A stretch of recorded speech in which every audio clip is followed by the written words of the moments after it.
लिया गया है। वो तीनों बहुत ही ज्यादा चौंक जाते हैं। उसी समय हम देखते हैं उनका ब्लेजर्ड हमला जो होता है वो कंप्लीट हो गया होता है, जिसे देखकर बर्दरमुथ सोचता है मेरा ग्रीन मशीन गन जो है वो बहुत ही ज्यादा बढ़िया है और इसके स्किल के कंप्लीट होने का समय भी बिल्कुल परफेक्ट है। हम देखते हैं उन सब का हमला जाके लग रहा होता है सभी के सभी टर्टल पे और सभी के सभी टर्टल मारे जाते हैं और पूरा का पूरा एक्सपीरियंस पॉइंट बर्दरमुथ को मिल जाता है। उसे सिस्टम के जरिए बताया जाता है कि आपको 32 गुना म्यूटेंट टर्टल का पूंछ मिला। वो इन सब मैसेज को इग्नोर करते हुए उन सब से कहता है तुम तीनों बेवकूफों का बहुत बहुत धन्यवाद, तुम्हारी वजह से मैं ये सब अचीव कर पाया। उसकी ये बातें सुनकर डिंग होंग को बहुत ही ज्यादा गुस्सा आता है। वो मन ही मन सोचता है इसने हमारे सारे के सारे किल को चुरा लिया, इससे इसकी कीमत जरूर चुकानी पड़ेगी। हम देखते हैं उन्हीं सबको जिसे डिंग होंग ने वहाँ से भगा दिया होता है, वो सब उसे इस हालत में देख के बहुत ही ज्यादा हंस रहे होते हैं। एक कह रहा होता है ये तीनों बेवकूफ, ये हमसे हमारे मॉन्स्टर को चुराने आए थे, लेकिन अंत में क्या हुआ, इसने किसी और को मदद करा उस मॉन्स्टर को मारने में।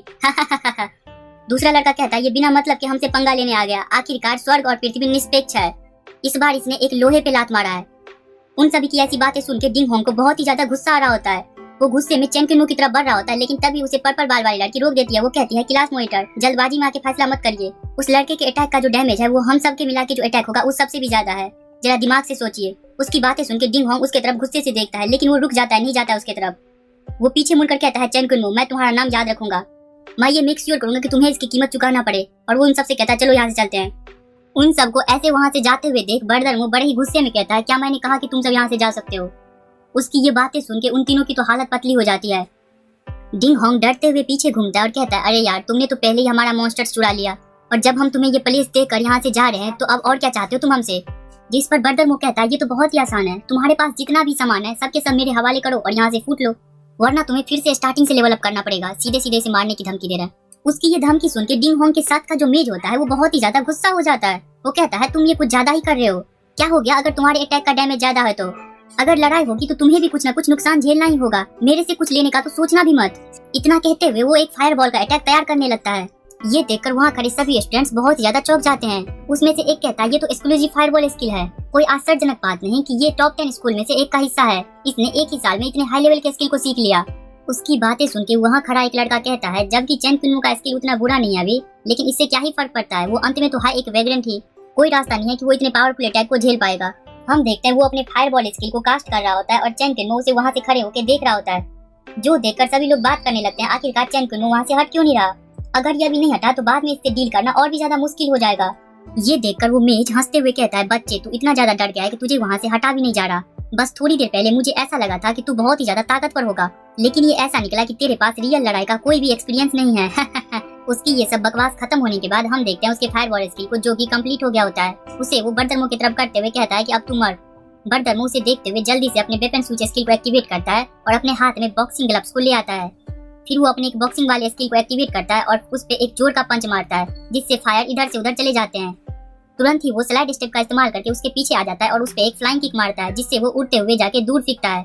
उसे इस तरीके से पिटते हुए देखकर पर्पल बाल वाली लड़की अपना पूरा सामान लेकर बर्दरमुथ के हवाले कर देती है। वो मेज जिसे इतना पिटाई लगा होता है वो पीछे कुहरते हुए कह रहा है तुम हिम्मत करते हो मुझे पे जज करने की, मैं अभी भी तुमसे लड़ सकता हूँ। इतने लात जूते खाने के बाद भी उसके अकल को ठिकाने नहीं लगते देख डिंग होंग उसे गुस्से में कोहनी मारता और कहता है तुम बेवकूफ, क्या तुम्हारे लिए ये सब काफी नहीं था। इतना कहकर वो उसके पास का स्पेस पॉकेट निकाल लेता है और अपने पास वाला भी स्पेस पॉकेट लेकर चैन किन्नू के सामने हाजिर कर देता है। ये सब देखकर उस मेज को तो चक्कर जैसा आने लगता है। ये स्पेस पॉकेट भले ही दिखने में छोटा लग रहा हो पर इसमें तुम बहुत सारा सामान रख सकते हो।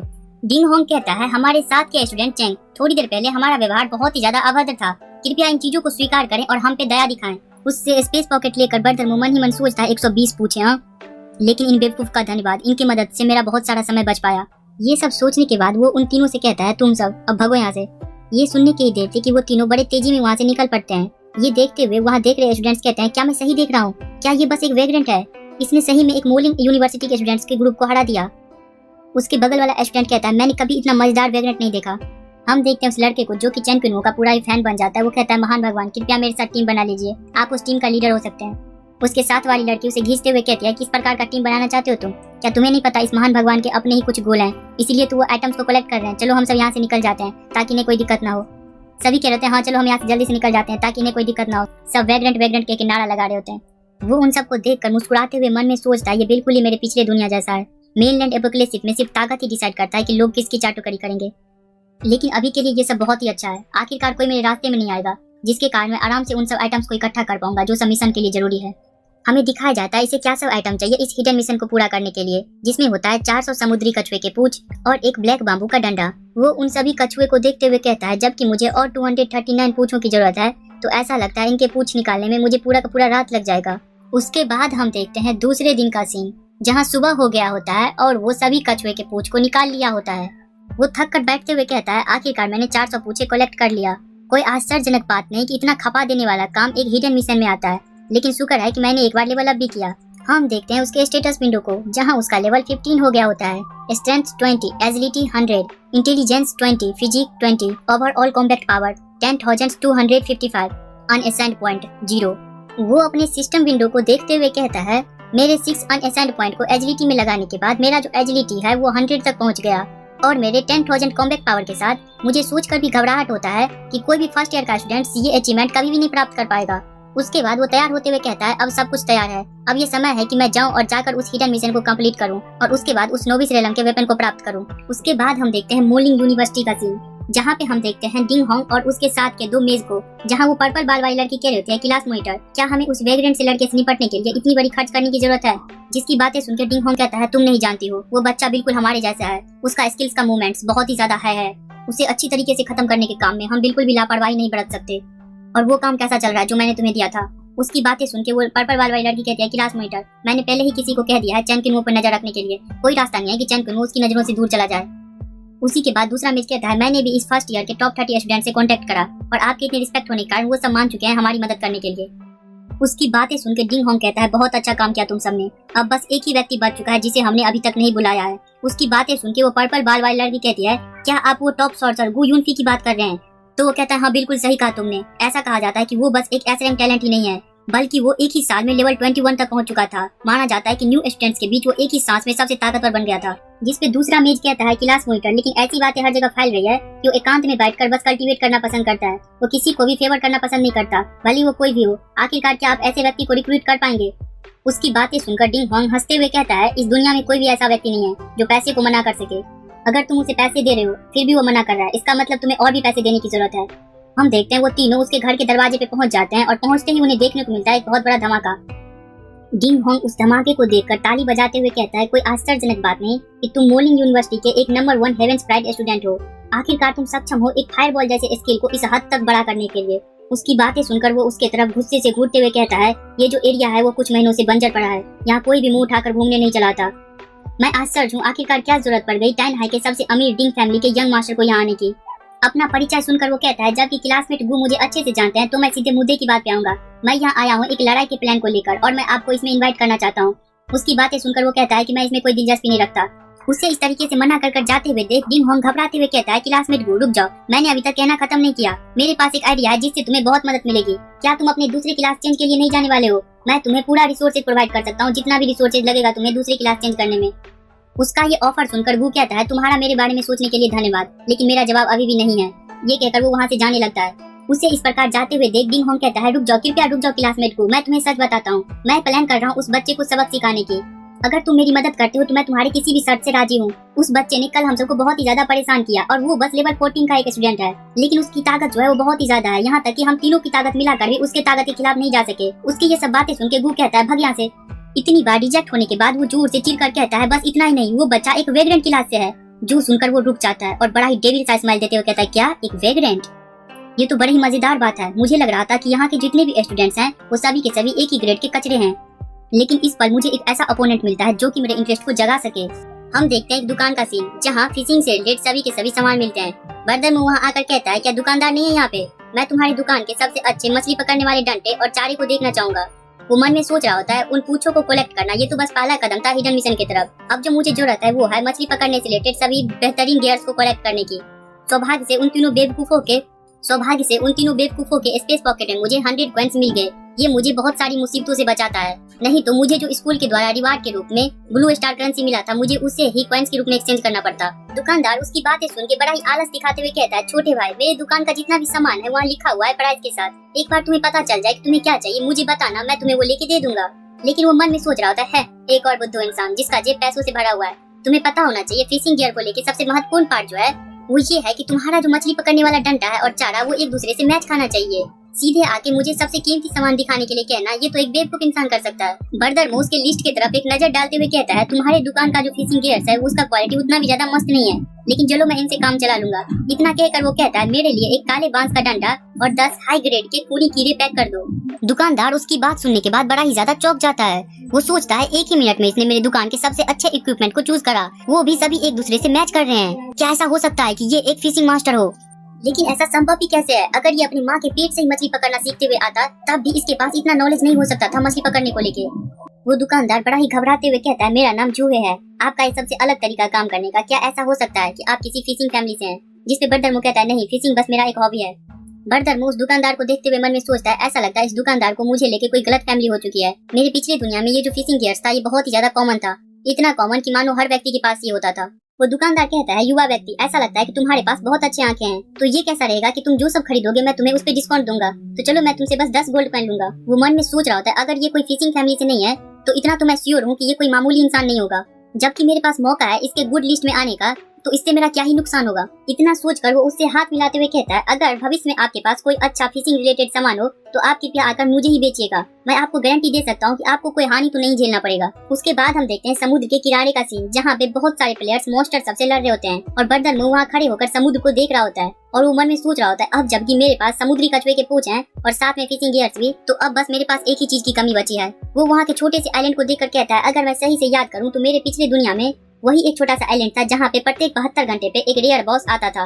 जबकि ये नोबिस विलेज से ज्यादा दूर नहीं है, फिर भी यहाँ बहुत कम लोग ऐसे हैं जो वहाँ कदम रखने की हिम्मत करते हो।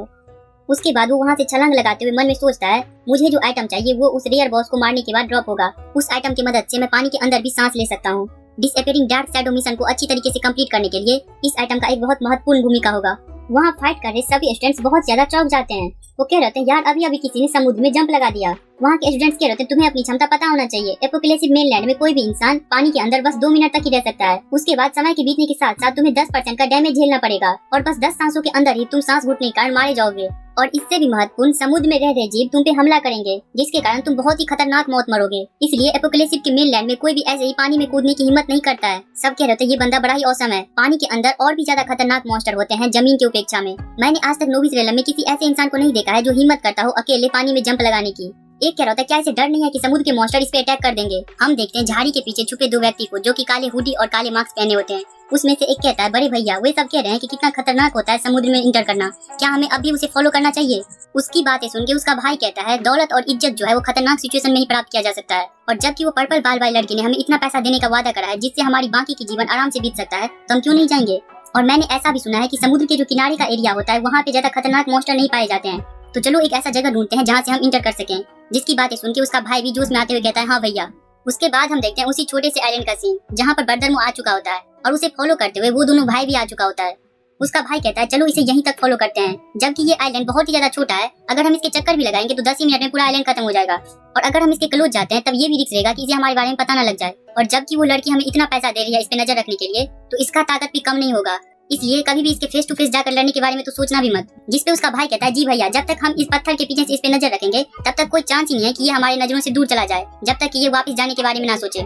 उसके बाद हम देखते हैं एक अल्टार को। एक अल्टार उसे कहा जाता है जहाँ तुम एक रिचुअल परफॉर्म करके एक रेयर बॉस को बुला सको, जो कि बर्दरमुह कर भी रहा होता है। उसने एक रिचुअल परफॉर्म किया होता है वहाँ पे, और वो एक जगह पैर मारते हुए कहता है, ये यहाँ रहा। उसके पैर मारने के बाद हम देखते हैं एक हरे कलर के एनर्जी को जो कि एक जगह पे इकट्ठा होने लगता है, जिसे देखकर बर्दरमुह अपने वेपन को समन करते हुए कहता है, ऐसा लगता है मेरी आज की किस्मत बहुत ही ज्यादा अच्छी है। हम देखते हैं उस रेयर बॉस मॉन्स्टर को जो कि बड़ा ही खतरनाक दिख रहा होता है। हमें इसके बारे में बताया जाता है कि इसका लेवल 18 है और ये एक एलिमेंटल क्रिएचर है। बर्दरमुह बड़े ही जोश में आते हुए उस पे एक फायर का हमला करता है जो कि जाके सीधे उस पे लगता है, जिससे वो एक जोर का दहाड़ मारता है और अपने शरीर से कुछ कीचड़ जैसे चीज को उस पे फेंकता है। उस कीचड़ को डॉज करते हुए बर्दरमुह कहता है, ओ क्रोसिव कीचड़। ऐसा लगता है कि ये शुरुआत से ही अपने ताकतवर मूव्स का इस्तेमाल कर रहा है। वो बार बार उस कीचड़ से डॉज करने के बाद मन में सोचता है, अगर मैं सही से याद करूं तो इस क्रोसिव कीचड़ से अगर तुम एक बार हिट होगे तो 30% से तुम्हारा स्पीड कम हो जाएगा और साथ में ही 50 पॉइंट से तुम्हारा डैमेज भी कम हो जाएगा। बर्दरमुह सीरियस होते हुए सोचता है, अगर मैं इस कीचड़ से एक बार भी हिट हो गया तो मेरा आधे से ज्यादा डैमेज कम हो जाएगा, ये कुछ ऐसा नहीं है जो मैं अफोर्ड कर सकता हूँ। इतना सोचते हुए बर्दरमुह उसके नजदीक जाते हुए अपने पैसिव स्किल वेपन स्विच को एक्टिवेट करता है और अपने हाथ में एक लॉन्ग स्वॉर्ड को लाकर उस पर बार बार अपने पैसिव स्किल रिपल स्लैश से स्लैश मारने लगता है, जिससे उस मॉन्स्टर का बहुत सारा एचपी कम होने लगता है। उसके इन कारनामों से वो मॉन्स्टर बड़ा ही गुस्सा होते हुए अपने शरीर से हरी गैस को छोड़ने लगता है। उस गैस को देखकर बर्दरमुह अपने वेपन स्विच स्किल को एक्टिवेट कर अपने हाथ में एक ग्लैटिंग गन को लाता है और मन में सोचता है, अगर इस गैस का पॉइजन एक बार तुम्हारे शरीर में आ गया तो हर सेकंड तुम्हारा हेल्थ कम होने लगेगा। इस बॉस का स्किल बहुत ज्यादा खतरनाक है, जिसके कारण इससे क्लोज कॉम्बैट करना बहुत ही ज्यादा डिफिकल्ट है। लेकिन इसका स्पीड भी बहुत ही ज्यादा स्लो है, जो कि इसका सबसे बड़ा वीक पॉइंट है। इतना सोचते हुए बर्दरमो उस पे अपने ग्लैटिन गन से फायर करना शुरू कर देता है और उसका ग्लैटिन गन पैसिव स्किल होने के कारण उसका सभी गोली निशाने पे जाके लग रहा होता है। हम देखते हैं वहाँ बहुत ही ज्यादा धमाका हो गया होता है, जिसे देखकर बर्दरमो कहता है मैंने कर दिखाया। हम देखते हैं वो बॉस मॉन्स्टर मर चुका होता है और वहाँ एक आइटम ड्रॉप हुआ होता है जिसका नाम होता है वाटर वाइन स्टाफ। इस आइटम की मदद से कोई भी व्यक्ति पानी के अंदर भी सांस ले सकता है, उसका कोई भी हेल्थ कम नहीं होगा। बर्दरमो उस आइटम को पकड़ते हुए बड़े ही ज्यादा खुश होते हुए कहता है इतना बुरा भी नहीं, इस आइटम का वही इफेक्ट है जो कि मेरे पिछले दुनिया में था। अब जबकि मैंने सब कुछ तैयारी कर लिया तो अब ये समय है कि मैं जाकर वो मछली डिसअपीयरिंग डार्क शैडो को पकड़ूं। उसके बाद वो उस पत्थर की तरफ देखते हुए सोचता है कल से ये दोनों चूहे मुझे लगातार फॉलो किए जा रहे हैं। वो सोचता है जबकि तुम्हारे पास इतना पेशेंस है तो क्यों ना तुम वहीं रहकर मेरा इंतजार करो। इतना सोचकर वो पानी में जंप लगा देता है और उसके स्टाफ के इफेक्ट के कारण वो जब तक चाहे तब तक पानी में रह सकता है और सांस ले सकता है। बहुत समय तक इंतजार करने के बाद उसका भाई कहता मैं और देर तक पानी में नहीं रह सकता, मेरा चमड़ा गलने लगा है। क्या ऐसा हो सकता है कि वो पहले से ही भाग गया हो? जिसपे वो कहता है ऐसा संभव ही नहीं है, इस आइलैंड के उस पार पूरा समुद्र ही समुद्र है, अगर उसे दोबारा जमीन पे जाना है तो उसे यहाँ से होके गुजरना होगा। जिसपे वो कहता है बड़े भैया क्यों ना हम ऊपर जाके एक बार नजर डालें, क्या ऐसा हो सकता है कि मॉन्स्टर ने पहले ही उसे मार दिया हो? अगर ऐसा हो चुका है तो क्यों ना हम इसका क्रेडिट ले लें। लेकिन जब वो दोनों वहाँ से निकलकर उसे देखने जाते हैं तो वो दोनों बहुत ही ज्यादा चौंक जाते हैं। उसमें से एक कहता है आखिरकार वो बच्चा गया कहाँ? हमने पहले ही पूरे आइलैंड को सर्च कर लिया है लेकिन हमने उस बच्चे को कहीं नहीं देखा। एक कहता है धत तरीके, ऐसा लगता है कि वो यहाँ से पहले ही निकल चुका है। वो दोनों भाई बहुत ज्यादा डरने लगते हैं। एक कहता है ये अच्छा नहीं है, वो लड़का जिसका नाम चैन कुनमो था वो हमारे नाक के नीचे से निकल गया। आखिरकार वो था कौन, इतना खतरनाक आदमी? उसका भाई बहुत ज्यादा डरते हुए कहता है मैं दोबारा इस तरह के काम कभी नहीं करने जा रहा हूँ। हम देखते हैं बर्दरमो को जो कि इस जगह पे आ चुका होता है और वो गंभीर होते हुए मन में सोचता है अब जबकि मेरी सारी तैयारियां पूरी है तो इस मिशन के अगले हिस्से को ट्रिगर करने के लिए मुझे मछली पकड़ने की जरूरत है। जैसा मुझे याद है उस हिसाब से जहाँ बैठकर मछली पकड़ना चाहिए इस मिशन को ट्रिगर करने के लिए वो जगह यही होना चाहिए। ये सोचकर जब वो उस जगह की तरफ देखता है तो हम देखते हैं एक व्यक्ति को जो कि पहले से ही उधर बैठकर मछली पकड़ रहा होता है। उसे देखकर ये सोचता है क्या किसी ने पहले से ही उस जगह को ले लिया। ये सोचकर जब वो उसके स्टेटस विंडो को देखने की कोशिश करता है तो उसके क्लास और लेवल पे क्वेश्चन मार्क लिख के आता है, जिसे देखकर उसे बहुत बड़ा झटका लगता है। वो मन में सोचता है आखिरकार ये संभव भी कैसे है, यहाँ तक कि मैं इसके लेवल और क्लास को भी नहीं देख सकता। सभी लोग जानते हैं इस एपोकैलिप्टिक मेनलैंड में तुम उसी के स्टेटस विंडो को नहीं देख सकते जिसका लेवल तुमसे बहुत ही ज्यादा हाई है। वो व्यक्ति बर्दरमो की तरफ देखते हुए कहता है युवा दोस्त, जबकि तुम भी यहाँ मछली पकड़ने आ चुके हो तो क्यों ना तुम यहाँ आओ, मैं तुम्हारे लिए थोड़ी जगह छोड़ दूंगा। उसकी बातें सुन के बर्दरमो उससे लड़ने के लिए तैयार होने लगता है। उससे इतना सतर्क देख वो व्यक्ति कहता है एक युवा होने के नाते तुम्हारा इतना सतर्क होना ये बहुत ही अच्छी बात है, लेकिन जैसा कि तुम जानते हो तुम्हारे अभी के ताकत के साथ मैं जब चाहे तब तुम्हें मार सकता हूँ, तो अगर तुम्हें सच में मछली पकड़ना है तो आओ बैठो यार। बर्दरमो बड़ी ही सतर्कता से वहाँ बैठते हुए मन में सोचता है जब तक ये व्यक्ति नहीं जाता है तब तक मैं यहाँ मछली पकड़ता हूँ, इसके जाने के बाद मैं अपने मिशन को कंप्लीट करूंगा। वो व्यक्ति बर्दरमो को मछली पकड़ते हुए देखकर मन में सोचता है ये व्यक्ति ना ही ज्यादा उग्र है और ना ही ज्यादा विनम्र, यहाँ तक कि ये मेरे सामने खुद को बेवकूफ दिखाने की भी कोशिश नहीं कर रहा। ये बच्चा, इसमें हिम्मत तो बहुत ज्यादा है। हम देखते हैं 2 मिनट तक कोशिश करने के बाद बर्दरमो एक मछली को पकड़ लेता है, जिससे उसे सिस्टम के द्वारा मैसेज करके बताया जाता है कांग्रेचुलेशन हो, आपने एक 8 पाउंड ग्रेस क्रैब मछली को पकड़ा है। बर्दरमो उस मछली को अपने बंसी से निकालते हुए कहता है मेरी किस्मत बड़ी ही ज्यादा अच्छी है, मैंने पहले ही ट्राई में एक 8 पाउंड वाली मछली को पकड़ लिया। लेकिन वो अपने मन में सोच रहा होता है मेरी पिछली दुनिया में मेरे मछली पकड़ने का जो स्किल था वो बड़ा ही ज्यादा बढ़िया था। उसे देखकर वो व्यक्ति जलते हुए कहता है हाँ सच में तुम्हारा लक बड़ा ही ज्यादा अच्छा है। 1 मिनट बाद हम देखते हैं बर्दरमो फिर से एक मछली को पकड़ लेता है, जिसे देखकर वो व्यक्ति बहुत ही ज्यादा चौंक जाता है। सिस्टम उसे बताता है आपको कांग्रेचुलेशन हो, आपने एक 9.5 पाउंड के एक रेड मैपल मछली को पकड़ा है। 2 मिनट बाद हम देखते हैं बर्दरमो फिर से एक मछली को पकड़ता है। सिस्टम बताता है कांग्रेचुलेशन हो आपको, आपने एक 8.2 पाउंड की ग्रेस क्रैब मछली को पकड़ा है। ये देखकर तो उस व्यक्ति के जबड़ा ही मुंह से बाहर आ जाता है। वो कहता है मैं आधे दिन से यहाँ मछली पकड़ने की कोशिश कर रहा हूँ लेकिन मेरे हाथ अभी तक कुछ भी नहीं लगा, आखिरकार इसने ये कैसे किया। हम देखते हैं बर्दरमो धाए धाए मछली पकड़ते जा रहा होता है और सिस्टम से उसे मैसेज आ रहा होता है कांग्रेचुलेशन हो आपको, आपने एक 11.1 पाउंड के एक मैपल फिश को पकड़ा। कांग्रेचुलेशन हो आपको, आपने एक 11.1 पाउंड के एक मैपल फिश को पकड़ा। कांग्रेचुलेशन हो आपको, आपने एक 10.5 पाउंड के एक प्ला फिश को पकड़ा। ये देखकर वो व्यक्ति हंसते हुए और अपनी दाढ़ी को फेरते हुए कहता है इतनी कम उम्र में मछली पकड़ने को लेकर इतना जानकारी होना ये तो बहुत ही ज्यादा एडमायर करने वाली बात है। उसकी बातें सुन के बर्दरमो भी हंसने लगता है। इतना कहकर वो बर्दरमो की तरफ अपनी आंखों को गड़ाते हुए कहता है इतना ही नहीं बल्कि मेरे ऑब्जर्वेशन के हिसाब से ये तुम्हारे मछली पकड़ने का ही स्किल नहीं है जो गजब लेवल पे है, बल्कि मुझे ऐसा लगता है कि तुम्हारे खुद का जो एबिलिटी है वो भी गजब लेवल पर है। इतना कहकर वो अपने रेड ऑरा को एक्टिवेट करता है ताकि वो बर्दरमो पे अटैक कर सके और वो अपने मन में सोचता है चलो इसे टेस्ट करके देखते हैं। ये देखकर बर्दरमो तुरंत ही उसके अटैक से बचता है और अपने हाथ में ग्लैटिन गन को समन करता है, जो देखकर वो व्यक्ति कहता है आखिरकार तुमने वैगरन का रास्ता क्यों चुना। जिस पे बर्दरमो कहता है वैगरन का रास्ता, आखिरकार मुझे ये क्यों नहीं चुनना चाहिए था। यहाँ से जाने के लिए वो व्यक्ति खड़ा होते हुए कहता है, मैं समझ गया, तुम्हारे इतने अच्छे टैलेंट के साथ अगर तुम वेग्रेंट के भी रास्ते पे चलोगे फिर भी तुम्हारा उन ऊंचाइयों पे पहुंचना तय है जहाँ तक पहुंचने के लिए कुछ व्यक्ति बस सपने देखा करते हैं। उसके बाद वो व्यक्ति बर्दरमो से पूछता है, युवा दोस्त, क्या तुम मुझे अपना मास्टर के रूप में स्वीकार करना चाहोगे? जिसे बर्दरमो पूरी इज्जत से मना करते हुए कहता है, सीनियर, आपका बहुत बहुत धन्यवाद मेरे बारे में इतना अच्छा सोचने के लिए, लेकिन इस रास्ते पे मैं अकेला ही चलना पसंद करूंगा। बर्दरमो की ऐसी बातें सुन के वो व्यक्ति कहता है, जबकि तुमने पहले ही अपना मन बना लिया है तो मैं इस पे जिद नहीं करूंगा, लेकिन अगर भविष्य में कभी तुम अपने फैसले को बदलना चाहो तो मेरा दरवाजा हमेशा तुम्हारे लिए खुला रहेगा। ये कहकर वो उसके तरफ एक रिंग को फेंक देता है, जिसे बर्दरमो कैच कर लेता है। फिर वो कहता है, इस रिंग को रख लो, अगर तुम कभी खुद को मुसीबत में पाओ तो मैनेजमेंट एसोसिएशन में इस रिंग को दिखाकर तुम मेरे तक पहुंच सकते हो। उस रिंग को देखते हुए बर्दरमो कहता है, आखिरकार हम किस जमाने में रह रहे हैं जहाँ पे मुझे इस रिंग का इस्तेमाल करना पड़ेगा तुम तक संदेश इस चैनल पे नए आए हो तो चैनल को सब्सक्राइब करके बेल आइकन पर सेट कर दीजिए, क्योंकि इस वीडियो बनाने में बहुत मेहनत लगती है।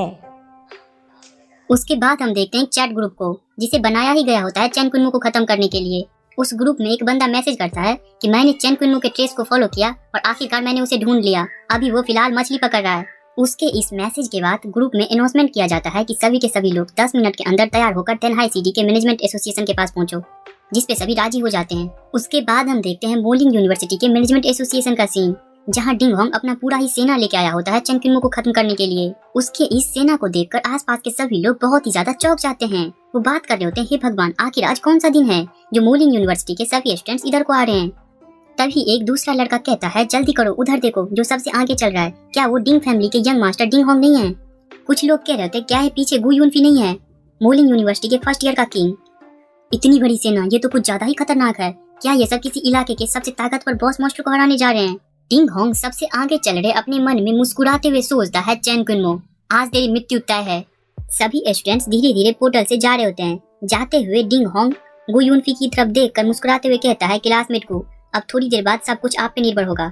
उसकी बातें सुन के गु यूनफी अपने मन में सोचता है, मैं इन सभी बेवकूफों को पहले उससे लड़ने दूंगा, और अगर वो सही में उतना स्ट्रांग हुआ जितना इस डिंग होंग ने वादा करा है, तब मैं उसके साथ एक घमासान युद्ध लड़ूंगा। सभी स्टूडेंट्स को पोर्टल से जाते हुए देखकर उन्हीं के बीच छुपे मैनेजमेंट एसोसिएशन का एक एम्प्लॉय एसोसिएशन में फोन कर कहता है, चीफ गु, डिंग होंग जो है वो 20 लोगों को बुलाया और वो सभी के साथ अभी एपोकलिप्टिक मिल्टन में इंटर कर रहा है। क्या लगता है आपको, क्या कुछ बड़ा होगा? उसकी बातें सुन के चीफ गु बहुत ही ज्यादा चौंक जाते हैं। वो कहते हैं, क्या? तुम एक काम करो, तुम जल्दी से उन सब के बीच चले जाओ और उन्हें फॉलो करो, और अगर कुछ भी होता है तो तुम मुझे तुरंत रिपोर्ट करना। वो फोन रखकर अपने माथे पे हाथ रखते हुए बड़े ही परेशानी के भाव से कहते हैं, ये सभी बच्चे डिंग फैमिली के बहुत ही ज्यादा परेशानी पैदा करते हैं, हम इसे आज कोई बड़ी दुर्घटना करने नहीं दे सकते। उसके बाद हम देखते हैं बर्दरमो को, जो कि अभी भी मछली पकड़ रहा होता है, लेकिन उसके पास अभी मात्र 39 पूछे ही बाकी होते हैं। वो मन में सोचता है, ये संभव नहीं होना चाहिए, 400 पूछों का इस्तेमाल करना इस डार्क शैडो मछली को बाहर निकालने के लिए, ये एक ऐसी संख्या है जिसका इस्तेमाल मैंने अपनी पिछली दुनिया में भी नहीं किया था। मेरे जैसा कोई जो कि एक एम्परर रह चुका है, ऐसा नहीं हो सकता कि मैं अपने पूरी जीवन मछली पकड़ते रह जाऊं। वो ये सब सोच ही रहा होता है। तभी हम देखते हैं डिंग होंग को, जो कि उसके पीछे आ गया होता है और हंसते हुए कहता है, चेन कुनमो, बहुत समय हो गया तुम्हें देखे हुए, मैं चिंतित हूँ, आज तुम और मछली पकड़ने के लायक नहीं बचोगे। बर्दरमो उसकी तरफ देखते हुए कहता है, अरे तुम तीनों तो वही लूजर हो ना, ऐसा लगता है कि तुम मुझे अकेली नहीं हरा सकते, इसलिए अपने साथ भारी के टट्टू को लेके आए हो। मैंने कभी नहीं सोचा था कि इतना प्रसिद्ध मोलिंग यूनिवर्सिटी का कुछ ऐसा भी तौर तरीका होगा। बर्दरमो की ऐसी बातें सुन के गु यूनफी सोचता है, तो ये वही वेग्रेंट है जिसके बारे में मुझे बताया गया था, इंटरेस्टिंग।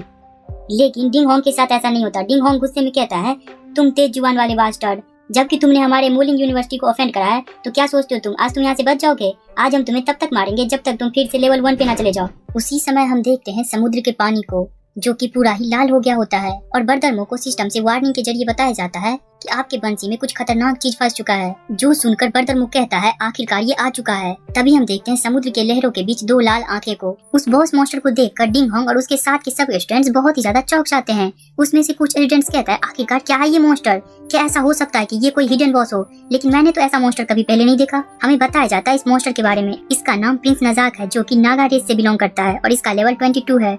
इसे देखकर गु यूनफी सोचता है, एक लेवल 22 का इलाइट बॉस मास्टर, अगर ये मैं हूँ तो मुझे भी बहुत दिक्कत का सामना करना पड़ेगा इस बॉस मास्टर को अकेले हराने के लिए। आखिरकार एक लेवल 15 का वेग्रेंट इसे हराने के बारे में कैसे सोच सकता है वाला। उसी समय हम देखते हैं डिंग होंग के साथ के एक स्टूडेंट को, जो कहता है, क्लास मॉनिटर, ये एक बहुत ही ज्यादा रेयर बॉस मास्टर है। अच्छी चीजें ये है कि आज हम बहुत सारे लोग यहाँ इकट्ठा हुए हैं, अगर हम इसे एक बार मार देते हैं तो ये तो पक्का है कि कुछ न कुछ बहुत ही अमेजिंग आइटम ड्रॉप होगा। उसकी बातें सुनते हुए बर्दरमो हंसते हुए कहता है, हाँ, तुम गलत नहीं हो, सही में अमेजिंग आइटम ड्रॉप होगा, लेकिन उसे उठाने के लिए तुम जिंदा ही नहीं बचोगे। ये कहकर वो उस पे बचे हुए टर्टल की पूंछें फेंक देता है। उसकी ये हरकतें देख के डिंग होंग बहुत ही ज्यादा आश्चर्य में चला जाता है, लेकिन जब तक वो कुछ समझ पाता, हम देखते हैं प्रिंस नजात को, जो कि उसी की तरफ बढ़ने लगता है। उसे देखकर सभी स्टूडेंट कहते हैं, धत तेरी के, ये तो हमारी तरफ ही आ रहा है। वो हिडन बॉस उन सब पे एक जोर का हमला करता है, जिससे ये सभी स्टूडेंट्स दूर जाकर फेंकते हैं। उसी समय हम देखते हैं गु युनफी को, जो कि अपना आइस सील टेक्निक का इस्तेमाल करके उस हिडन बॉस को एक ही जगह पे जमा देता है और सभी से कहता है, तुम सब इस अपॉर्चुनिटी का इस्तेमाल करो इस बॉस मॉन्स्टर पे अटैक करने के लिए। उसकी बातें सुन के सभी मेज उस पे फायर का अटैक करने लगते हैं, जिससे उसकी हेल्थ भी थोड़ी थोड़ी कम हो रही होती है। ये सब देख कर डिंग होंग कहता है, गु युनफी, तुम सही में वैसे ही हो जैसे तुम्हारे बारे में लोग बातें करते हैं। ये बस तुम हो और तुम्हारा ये बेहतरीन स्किल, जो कि प्रिंस नजाक जैसे मॉन्स्टर को भी एक ही जगह पे रोक सकता है। लेकिन ये साला चैन कुनमो ये हिम्मत करता है हमारे खिलाफ ऐसे मॉन्स्टर का इस्तेमाल करने की। मैं कुछ लोगों के साथ जाऊंगा और जाकर उस चैन कुनमो को पहले खत्म करूंगा, उसके बाद मैं आकर तुम सबकी मदद करूंगा। ये कहकर वो बर्दरमो की तरफ अटैक करने को दौड़ पड़ता है। बर्दरमो उन सबको अपनी तरफ आते हुए देखकर अपने मन में सोचता है, 3 मैजिक स्वॉर्डमैन सामने से आ रहे मेरे मूवमेंट्स को रोकने के लिए, और इस समय का इस्तेमाल करके 3 ठो मेज अपने अटैक को तैयार कर रहे मेरे पीछे। ऐसा लगता है इस डिंग होंग के पास कुछ दिमाग तो है, लेकिन फर्क नहीं पड़ता तुम कितनी भी ज्यादा ट्रिक का इस्तेमाल कर लो, ये सभी यूजलेस है मेरे सामने। इतना सोचकर वो अपने वेपन लेंस से उन सब पर अटैक करता है। उसके बाद वो अपने स्किल वाइड स्वेप को एक्टिवेट करके उन तीनों मेज के पास पहुंच जाता है, जो कि अपने मैजिक अटैक को प्रिपेयर कर रहे होते हैं। फिर वो अपने वेपन स्विच को एक्टिवेट करके अपने वेपन को सुरकीन में चेंज कर लेता है और अपने प्राइमरी स्किल सुरकीन थ्रो का एक्टिवेट करके उन सब पर अटैक करता है, जिससे उन सभी का मैजिक अटैक कैंसिल हो जाता है। ये देखकर वहाँ के स्टूडेंट बहुत ही ज्यादा चौंक जाते हैं, लेकिन इससे पहले कि वो सब कुछ समझ पाता, बर्दरमो अपने वेपन को स्वॉर्ड में चेंज करते हुए उन सब पर एक फुल मून स्लैश का अटैक मारता है, जिससे उन सब का तो धुआं धुआं हो जाता है। ये देखकर वहाँ पड़े हुए मैजिक स्वॉर्डमैन कह रहे होते हैं, आखिरकार इसके वेपन को स्विच करने का स्पीड इतना ज्यादा फास्ट क्यों है? अगर ये वैग्रेंट क्लास से है, फिर भी इसे अपने वेपन को इतनी आसानी से चेंज करने में सक्षम नहीं होना चाहिए। इससे पहले जब हम किसी वैग्रेंट के खिलाफ गए थे, तो वो चैन कुनमो के मुकाबले दुगुना समय लेता था अपने वेपन को चेंज करने में। आखिरकार ये ऐसे कैसे कर पा रहा है? उसी पल हम देखते हैं उस बॉस मॉन्स्टर को, जिसका हेल्थ बहुत ही ज्यादा कम हो गया होता है। हमें बताया जाता है जब बॉस मॉन्स्टर का हेल्थ बहुत ही ज्यादा कम हो जाएगा, तो ये बॉस मॉन्स्टर अपने बर्जर्क स्टेट में इंटर कर जाएगा, जो कि होता भी है। ये बॉस मॉन्स्टर अपने बर्जर्क स्टेट में इंटर करने के बाद जिस आइस के टीले से वो कैद होता है, उस आइस के टीले को तोड़ते हुए कहता है, तुम घृणित इंसान, सभी के सभी मरो यहाँ। ये कहकर वो सभी को पानी में फेंकने लगता है। पानी में गिरने के बाद सभी को बहुत ही ज्यादा दिक्कत होना शुरू हो जाता है, लेकिन बर्दरमो हंसते हुए कहता है, आखिरकार ये अपने सेकंड बर्जर्क स्टेट में इंटर कर ही गया, और पानी में जहाँ पे मैं फ्रीली सांस ले सकता हूँ, ये तो ऐसा है जैसे तुम मेरे क्षेत्र में आ गए। प्रिंस नजाक के सेकंड बर्जर्क स्टेट में इंटर करने के बाद वो कुछ समय के लिए बहुत ही ज्यादा ताकतवर हो जाता है। उस समय में से अब मात्र 30 सेकंड बाकी होता है। उसी पल हम देखते हैं डिंग होंग के पास एक मेज आकर कहता है, क्लास मॉनिटर, अब हमें क्या करना चाहिए? ये जो एरिया है ये हमारी मेज के लिए बिल्कुल भी अच्छा नहीं है। कोई रास्ता नहीं है कि हम सब ज्यादा देर तक पानी के अंदर रह पाएं, जबकि हमें प्रत्येक 2 मिनट पर बाहर जाना पड़ता है सांस लेने के लिए। उसी के बाद वो पर्पल बाल वाली लड़की कहती है, क्लास मॉनिटर, क्यों ना हम इस चैन कुनमो को मारने के बारे में अभी भूल जाएं और इसे अभी जाने दें, और अगर दूसरी तरीके से सोचें तो ये बॉस मॉन्स्टर पक्का ही उसे भी मार ही देगा। उस सब की बातें सुन के डिंग होंग बड़े ही चिढ़ते हुए अपने मन में सोचता है, धत तेरी के, ये कितनी बड़ी बुरी किस्मत है, मैं इतने सारे परेशानियों से गुजरने के बाद इन सभी लोगों को यहाँ इकट्ठा कर पाया। क्या हमें इसी पल एक स्ट्रेंज बॉस मॉन्स्टर से मिलना जरूरी था क्या? ऐसा लगता है कि स्वर्ग भी चैन कुनमो की मदद करने की कोशिश कर रहा है, ये बिल्कुल भी अच्छा नहीं है। उन सभी की बातें सुनने के बाद गु युनफी कहता है, तुम सभी लोग अगर जाना चाहो तो जा सकते हो, लेकिन मैं जाकर पहले उस वैग्रेंट से 2 हाथ करूंगा। उसकी ये बातें सुन के डिंग होंग अपने मन में सोचता है, बहुत बढ़िया, जब तक हमारे पास गु युनफी है, हमारे पास अभी भी एक मौका है। ये सोचकर वो सभी से कहता है, सभी लोग, जबकि हम सब अभी इतने खराब सिचुएशन में हैं, तो ये तो श्योर है कि चैन कुनमो भी हमारे जैसे सिचुएशन में ही होगा। तो अभी हम फिलहाल के लिए इस बॉस मॉन्स्टर को जाने देते हैं और पहले मात्र चैन कुनमो को मारने के बारे में फोकस करते हैं। जब तक हम चैन कुनमो को मार देंगे, मैं तुम सबके रिवार्ड को डबल कर दूंगा। उसकी ये बातें सुनने के बाद सभी स्टूडेंट्स लालच से बहुत ही ज्यादा खुश हो जाते हैं और अपने अपने स्किल को एक्टिवेट करके बर्दरमो की तरफ बढ़ते हुए कहते हैं, अब तुम मर। बर्दरमो उन सभी की ये हरकतें देखने के बाद हंसते हुए कहता है, यहाँ तक कि तुम जैसे कचरे भी मुझे मेरे ही घर में मारने के बारे में सोच रहे हैं। ये कहकर वो उन सभी के अटैक को डॉज करते हुए अपने मन में सोचता है, बॉस मॉन्स्टर का 30 सेकंड का जो कूल डाउन है वो जल्द ही खत्म होने को है। ऐसे समय में मैं इन सब से लड़ते हुए नहीं रह सकता, वरना मुझे कुछ परेशानियों का सामना करना पड़ सकता है। ये सब सोचने के बाद वो उन सभी के अटैक को डॉज करते हुए पानी के और भी गहरे हिस्से में जाने लगता है। ये देखकर डिंग होंग चौंकते हुए अपने मन में सोचता है, क्या ये और भी अंदर जाने की कोशिश कर रहा? क्या इसे डर नहीं कि ऐसे में ये मारा जाएगा? सभी लोग जानते हैं कि तुम बस 2 ही मिनट तक पानी के अंदर अपने सांस को रोक के रह सकते हो, उसके बाद तुम्हें बाहर आना ही होगा सांस लेने के लिए। अगर ये इतना अंदर चला गया तो इस समय पे वापस भी नहीं आ पाएगा। उसी पल हम देखते हैं उस हिडन बॉस मॉन्स्टर को, जिसका बर्जर्क स्टेट खत्म हो गया होता है और वो उन सभी की तरफ बढ़ रहा होता है हमला करने को। इसे देखकर डिंग होंग अपने मन में सोचता है, धत तरीके, मैं पूरी तरीके से भूल ही गया था कि इस पानी के अंदर जो सबसे खतरनाक है वो चेन कुनमो नहीं बल्कि ये मॉन्स्टर है। हम देखते हैं उस मॉन्स्टर को जो कि टॉर्नेडो जैसा अटैक कर रहा होता है सभी पे, जिससे सभी लोग घुट घुट के मर रहे होते हैं और पानी के और भी अंदर खींचे जा रहे होते हैं। उनमें से कुछ कह रहा होता है, आखिरकार किस प्रकार का फोर्स है ये जो मेरे शरीर को अंदर की तरफ खींचे जा रहा है। एक कहता है, धत तरीके, अगर तुम एक बार समुद्र के गहरे हिस्से में चले गए फिर तुम 2 मिनट के अंदर वापस भी नहीं आ पाओगे। कुछ कह रहे होते हैं, बचाओ मुझे, मैं यहाँ मरना नहीं चाहता। उसी पल हम देखते हैं उस मॉन्स्टर को एक फायरबॉल का अटैक आके लगता है, जिसे गु युनफी ने क्या होता है। उस अटैक से उस मॉन्स्टर को ज्यादा डैमेज नहीं होते हुए देखकर गु युनफी बहुत ज्यादा चौंकते हुए कहता है, आखिरकार ये संभव भी कैसे है। मैं जो कि लेवल 21 पे हूँ, मैंने अपने पूरे पावर का इस्तेमाल किया इस फायरबॉल को कास्ट करने के लिए, लेकिन नॉर्मली इस फायरबॉल से जितना डैमेज लगता है उसका आधा डैमेज भी इसे नहीं लगा। गु युनफी की ये बातें सुन के डिंग होंग कहता है, अगर हम समुद्र के अंदर किसी भी फायर टाइप स्किल का इस्तेमाल करेंगे तो उसका एफिशिएंसी बहुत ही ग्रेट अमाउंट से कम कर दिया जाएगा। एक एजेंट कह रहा होता है, हमारे अभी के स्किल के साथ कोई रास्ता नहीं है कि हम इसके खिलाफ जा पाए। उसकी बातें सुन के दूसरा एजेंट कहता है, चलो यहाँ से भाग चलते हैं, खुद को जिंदा रखना सबसे महत्वपूर्ण चीज है। डिंग होंग गु युनफी से कहता है, क्लासमेट गु, चेन कुनमो जो है वो समुद्र के बहुत ही गहरे हिस्से में चला गया है, कोई रास्ता नहीं कि वो वहाँ से जिंदा बच पाए, इसलिए चलो हम पहले यहाँ से निकलते हैं। उसकी बातें सुन के गु युनफी कहता है, मैं उसे किसी दूसरे दिन चैलेंज करूंगा, चलो अभी यहाँ से निकलते हैं। वो सभी यहाँ से जा ही रहे होते हैं, तभी हम देखते हैं बॉस मॉन्स्टर को, जो कि बड़े ही गुस्से में कहता है, तुम मूर्ख इंसान, तुम मुझे गुस्सा दिलाने के बाद यहाँ से भागना चाहते हो। ये कहकर वो उन सभी पे एक फ्रीजिंग अटैक कर देता है, जिससे वो सभी वहीं पे जमने लगते हैं। डिंग होंग अपने इस हालात के कारण बहुत ही ज्यादा चौंक गया होता है। वो कह रहा था, नहीं ये नहीं हो सकता। गु युनफी भी इसके कारण बहुत ज्यादा चिढ़ रहा होता है। हम देखते हैं डिंग होंग को, जो कि पूरा पूरा जम गया होता है और उसे बताया जाता है, आपका ऑक्सीजन जो था वो पूरा ही खत्म हो चुका है, अब आप 10 सेकंड के अंदर मारे जाएंगे। वो मन में सोच रहा होता है, चेन कुनमो, ये अभी खत्म नहीं हुआ, तुम बस इंतजार करो जब मैं फिर से जिंदा होता हूँ, उसके बाद मैं तुम्हें टुकड़ों में फाड़ दूंगा। लेकिन वो कुछ देखकर बहुत ही ज्यादा चौंक जाता है। वो देखता है चेन कुनमो को, जो कि उसे कह रहा था, सरप्राइज। वो कहता है, आखिरकार तुम जिंदा कैसे हो। वो समुद्र के और भी गहरे हिस्से में गिरते हुए कहता है, नहीं चेन कुनमो, तुम एक आसान मौत नहीं मरोगे। हम देखते हैं उस मॉन्स्टर को, वो भी बड़ा चौंकते हुए चेन कुनमो की तरफ देखता है। उसे अपनी तरफ देखते हुए देखकर बर्दरमुख कहता है, अब बस ये मैं और तुम बचे हो प्रिंस नजाक। उसकी ये सब बकवास बिना सुने वो मॉन्स्टर उस पे भी अपना फ्रीजिंग अटैक करने लगता है, जिसे देखकर बर्दरमुख अपने स्किल टेलिकिनेसिस शील्ड का इस्तेमाल करके रोकने की कोशिश करता है। हमें बताया जाता है इस टेलिकिनेसिस शील्ड के बारे में, ये तुम्हारे पूरे शरीर को कवर करेगा और इसके कारण तुम कोई भी एक अटैक से बच सकते हो।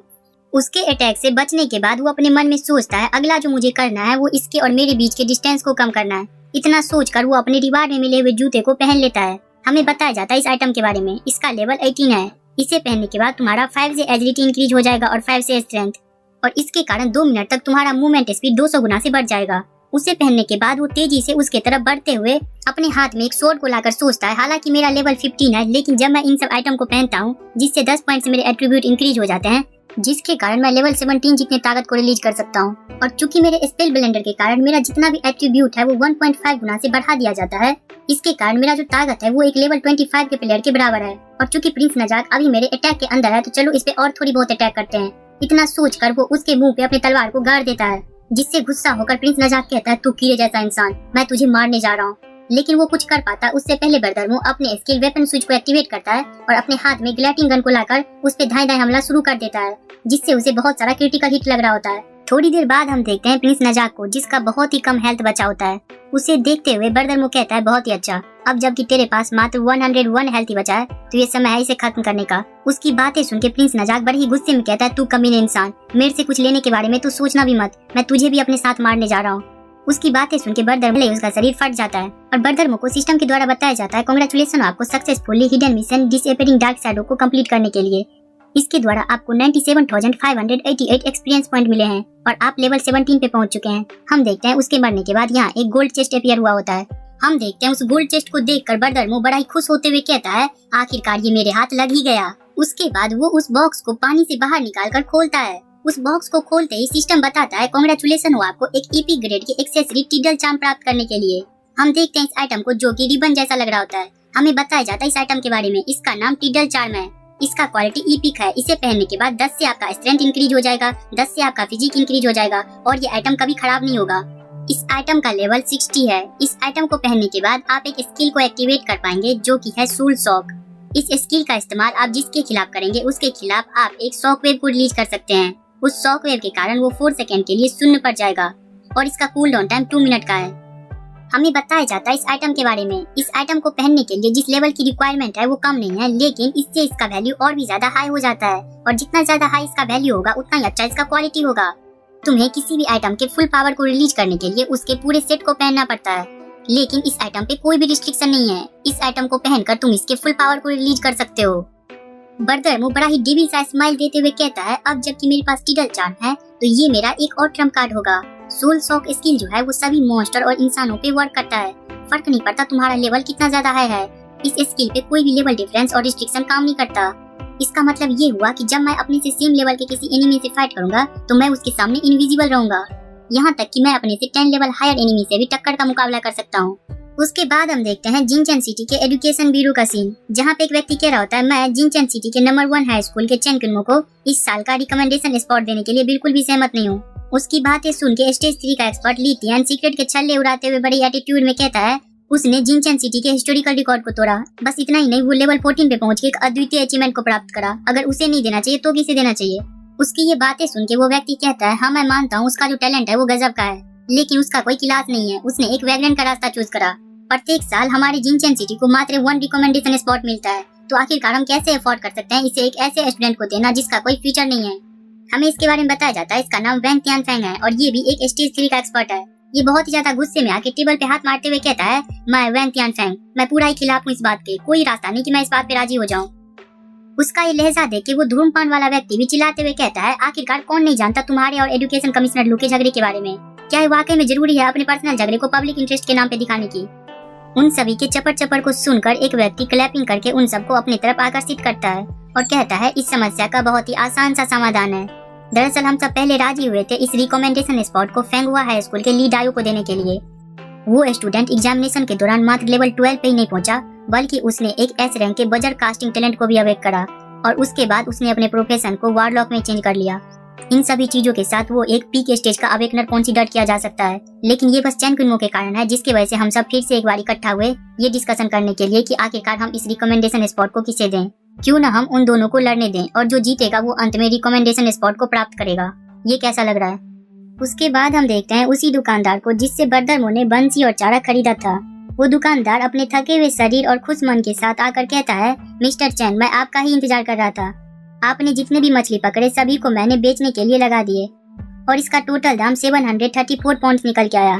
सर, क्या ऐसा हो सकता है कि आप किसी इमोर्टल मछुआरे का पुनर्जन्म हो? वो दुकानदार कहता है, ये कैसा रहेगा कि मैं खरीदने के दाम को 30% से बढ़ा दूं। और फिर वो बर्दरमो के हिस्से को कॉइन को लाकर उसके तरफ करते हुए कहता है, ये रहा, इसे आप गिन सकते हैं। बर्दरमो उसमें से एक कॉइन को उठाकर उसे देखकर मुस्कुराते हुए अपने मन में सोचता है, इतना बुरा भी नहीं, मैंने उस सभी को 48 गोल्ड कॉइन्स के लिए बेच दिया। एपोक्लिप्स का जो मेनलैंड है ये पूरा ही ट्रेजरों से भरा पड़ा है। ये सब सोचते हुए उसका ध्यान टीवी की तरफ जाता है, जहाँ एक न्यूज रिपोर्टर कह रहा होता है, तो कैसे हैं आप लोग? आप सभी को गुड मॉर्निंग। हम अभी जिनचेन कॉलेज के बाहर हैं ताकि हम आप तक यहाँ के लेटेस्ट न्यूज पहुँचा सकें। उसे खुद के कॉलेज के बारे में रिपोर्टिंग करते हुए देखकर बर्दरमो बड़ी आश्चर्य में आते हुए अपने हाथ को मीच कर कहता है, जिनचेन कॉलेज। उसका ये आवाज सुनकर वो दुकानदार काम करते हुए कहता है, मिस्टर चैन, क्या आप भी जानते हैं इसके बारे में? ये सब हाल फिलहाल में हर एक न्यूज पर यही दिखा रहे हैं।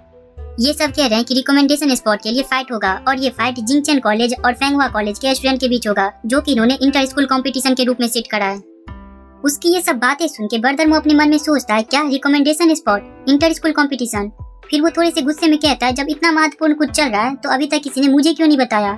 इतना कहकर वो अपने कम्युनिकेटर टैब को ओपन करता है, जहाँ हम देखते हैं झैंगली द्वारा उसे 99+ मिस कॉल आया होता है। इसे देखकर वो खुद के ही चेहरे पे हाथ मारते हुए कहता है, कोई आश्चर्यजनक बात नहीं कि मुझे पता नहीं चला, क्योंकि जब से मेरा एग्जामिनेशन खत्म हुआ उसके बाद से मुझे बहुत सारा स्पैम कॉल आ रहा था, इसलिए मैंने डिसाइड किया कि मैं अपने कम्युनिकेटर टैब को डू नॉट डिस्टर्ब मोड में रखूंगा। फिर वो सोचता है, चलो चल के देखते हैं कि आखिरकार चल क्या रहा है। उसके बाद हम देखते हैं उसी रिपोर्टर को जो कि सबको समझा रहा होता है कि ये जो जिनचेन कॉलेज और फेंगहुआ कॉलेज के बीच कंपटीशन है इसे 2 भागों में बांटा गया है। फर्स्ट है टीम बैटल, जिसमें तुम्हें 10 पॉइंट मिलेगा, और सेकंड कॉन्सिक्यूटिव डुएल, जिसमें तुम्हें 20 पॉइंट मिलेगा। अंत में उसी स्कूल को रिकमेंडेशन स्पॉट दिया जाएगा जिसके पास सबसे ज्यादा पॉइंट रहेगा। टीम बैटल में 5 वर्सेस 5 की लड़ाई होगी, जिसका आउटकम एक ही मैच में आ जाएगा। लेकिन कॉन्सिक्यूटिव डुएल के लिए दोनों स्कूल को 20 स्टूडेंट को तैयार रखने होंगे, जिसमें से बारी बारी करके सभी स्टेज पे इंटर करेंगे और लड़ाई करेंगे, और अंत में जिस साइड के पास एक भी ऐसा स्टूडेंट नहीं होगा जो हारा ना हो, तो उस साइड की हार मानी जाएगी। उसके बाद हम देखते हैं बैटल ग्राउंड का सीन, जहाँ पे अनाउंस किया जाता है, कृपया वेलकम करें इस टीम बैटल के लिए आ रहे स्टूडेंट्स को। हम देखते हैं जिनचेन कॉलेज से आ रहे रिप्रेजेंटेटिव्स को, जिसमें से फर्स्ट होता है ग्लैपलर लेवल 10 का, सेकंड होता है मेज, वो भी लेवल 10 का, थर्ड होता है गनर, ये भी लेवल 10 का, फोर्थ होता है प्रीस्ट लेवल 10 का, फिफ्थ होता है बजरकर, ये भी लेवल 10 का। उसके बाद हम देखते हैं फेंगहुआ कॉलेज के रिप्रेजेंटेटिव्स को, जिसमें से फर्स्ट होता है स्वॉर्डमैन लेवल 10 का, सेकंड होता है नाइट लेवल 10 का, थर्ड होता है वॉरलॉक लेवल 12 का, फोर्थ होता है एसेसियन लेवल 10 का, फिफ्थ होता है लंबी छाती वाला मिक्स्ड मार्शल आर्टिस्ट लेवल 10 का, senior sister Luo, goddess Luo. ये कहकर कुछ स्टूडेंट्स लुओ जिंजी को चेयर कर रहे होते हैं। एक स्टूडेंट कहता है, देखो ये तो फेंगुआ कॉलेज के स्ट्रॉन्गेस्ट टैलेंट ली डायो है ना, ये पहले ही लेवल 12 पे पहुंच चुका है। उसकी बातें सुन के एक स्टूडेंट कहता है, फर्क नहीं पड़ता ये कितना स्ट्रॉन्ग है, ये अभी भी हमारे स्कूल के चैन कुनमो के सामने कचरा है। उसकी बातें सुन के फेंगुआ कॉलेज का एक स्टूडेंट कहता है, तुम चैन कुनमो की बात कर रहे हो, लेकिन ये कहता है कि मैं उसे पिछले कुछ दिनों से नहीं देखा हूँ। उन स्टूडेंट्स की बातें सुन के वैंग तियानफेंग कहता है, क्या चैन कुनमो इतना डर गया है प्रतियोगिता से कि वो अपना शकल भी नहीं दिखा रहा। उसके बातों को इग्नोर करते हुए ली तियान अपने सीक्रेट का छल्ला उड़ा रहा होता है, लेकिन कमिश्नर लू से जवाब देते हुए कहते हैं, तुम चिंता मत करो, मुझे विश्वास है चैन कुनमो यहाँ जरूर आएगा। ली डायो स्टेज पे हंसते हुए आके कहता है, वो तुम्हारा अमेजिंग सा चैन कुनमो का है जिसके बारे में मैं सुन रहा हूँ। ये बस तुम सब कचरे हो जो कि मेरे साथ लड़ना चाहता है। ऐसा लगता है कि जिनचैन कॉलेज इससे ज्यादा और कुछ नहीं है। उसकी बातों से गुस्सा होकर लुओ जिंजी अपने होठों को कुतरते हुए अपने मन में सोचती है, चैन कुनमो आखिरकार तुम कहाँ को भाग गए? ये सब तुम्हारे रिकमेंडेशन स्पॉट पे कब्जा करना चाहते हैं। आखिरकार तुम बिना कुछ कहे ऐसे कैसे जा सकते हो? ये सब सोचने के बाद वो अपने मेज और प्रीस्ट को अपना स्ट्रेटजी बताते हुए कहती है, मेज तुम पीछे रहकर प्रीस्ट की रक्षा करना, ध्यान देना कि ये उन सब के एसेसियन द्वारा स्नेक अटैक न किया जाए। उन्होंने अपने पास कोई भी हीलिंग क्लास का बंदा नहीं लाया है, तो उनका मेन फोकस जो होगा वो हमारे प्रीस्ट पे हमला करने का होना चाहिए। उसके बाद वो अपने ग्लैप्टर और बजरकर से कहती है, जब मैं उन सबको फायर से कवर करूंगी उतनी देर में तुम सबको साथ मिलकर काम करना है और जाकर ली डायो पे अटैक करना है। ध्यान रखना कि वो अपने स्पेल को इजीली नहीं कास्ट कर पाए। उसके बाद हम देखते हैं ली तियान को, जो कि अपने सीक्रेट को दांत में फंसाए हुए माइक को हाथ में पकड़कर कहता है, इस टाइम के कंपटीशन के एक सुपीरियर होने के नाते मैं ऑफिशियली डिक्लेयर करता हूँ कि ये मैच अब शुरू होने जा रहा है। ये बस सुनने की ही देर थी कि उसके टीम के बजरकर और ग्रैपलर अपने स्ट्रेटजी पे अमल करने के लिए निकल पड़ते हैं और लुओ जिंजी अपने मशीन गन को तैयार करते हुए अपने अपोनेंट की टीम के मिक्स्ड मार्शल आर्टिस्ट पे फायर का अटैक शुरू कर देती है। उसके बचाव के लिए ली डायो अपने स्पेल को कास्ट करने लगता है। हम देखते हैं बजरकर को, जो कि अपने अपोनेंट की टीम के स्वॉर्ड मास्टर से भीड़ पड़ता है। उन सबको इस तरीके से फाइट करते हुए देख के कुछ स्टूडेंट्स कह रहे होते हैं, ये वही सिस्टर लुआ है जिसे मैं जानता हूँ। इन्होंने अकेले ही अपने A rank talent fire power control के फायर पावर को 25% से इंक्रीज करते हुए अपने सामने के एनिमे को पूरी तरीके से नतमस्तक कर दिया। उसी पल हम देखते हैं बजरकर को, जो कि अपने अपोनेंट के स्वॉर्डमैन पे स्लैश मारता है, जिससे वो स्वॉर्डमैन एक कदम पीछे जाके डॉज करता है और ली डायो भी अपने स्पेल को कास्ट कर रहा होता है। इसी पल का फायदा उठा के वो ग्लैपलर उसके पीछे जा रहा होता है उस पे अटैक करने को। ये सब देखकर स्टूडेंट्स कहते हैं, अब इस अपॉर्चुनिटी का ये ग्लैपलर फायदा उठा सकता है और ली डायो को कुछ मुसीबत झेलनी पड़ेगी।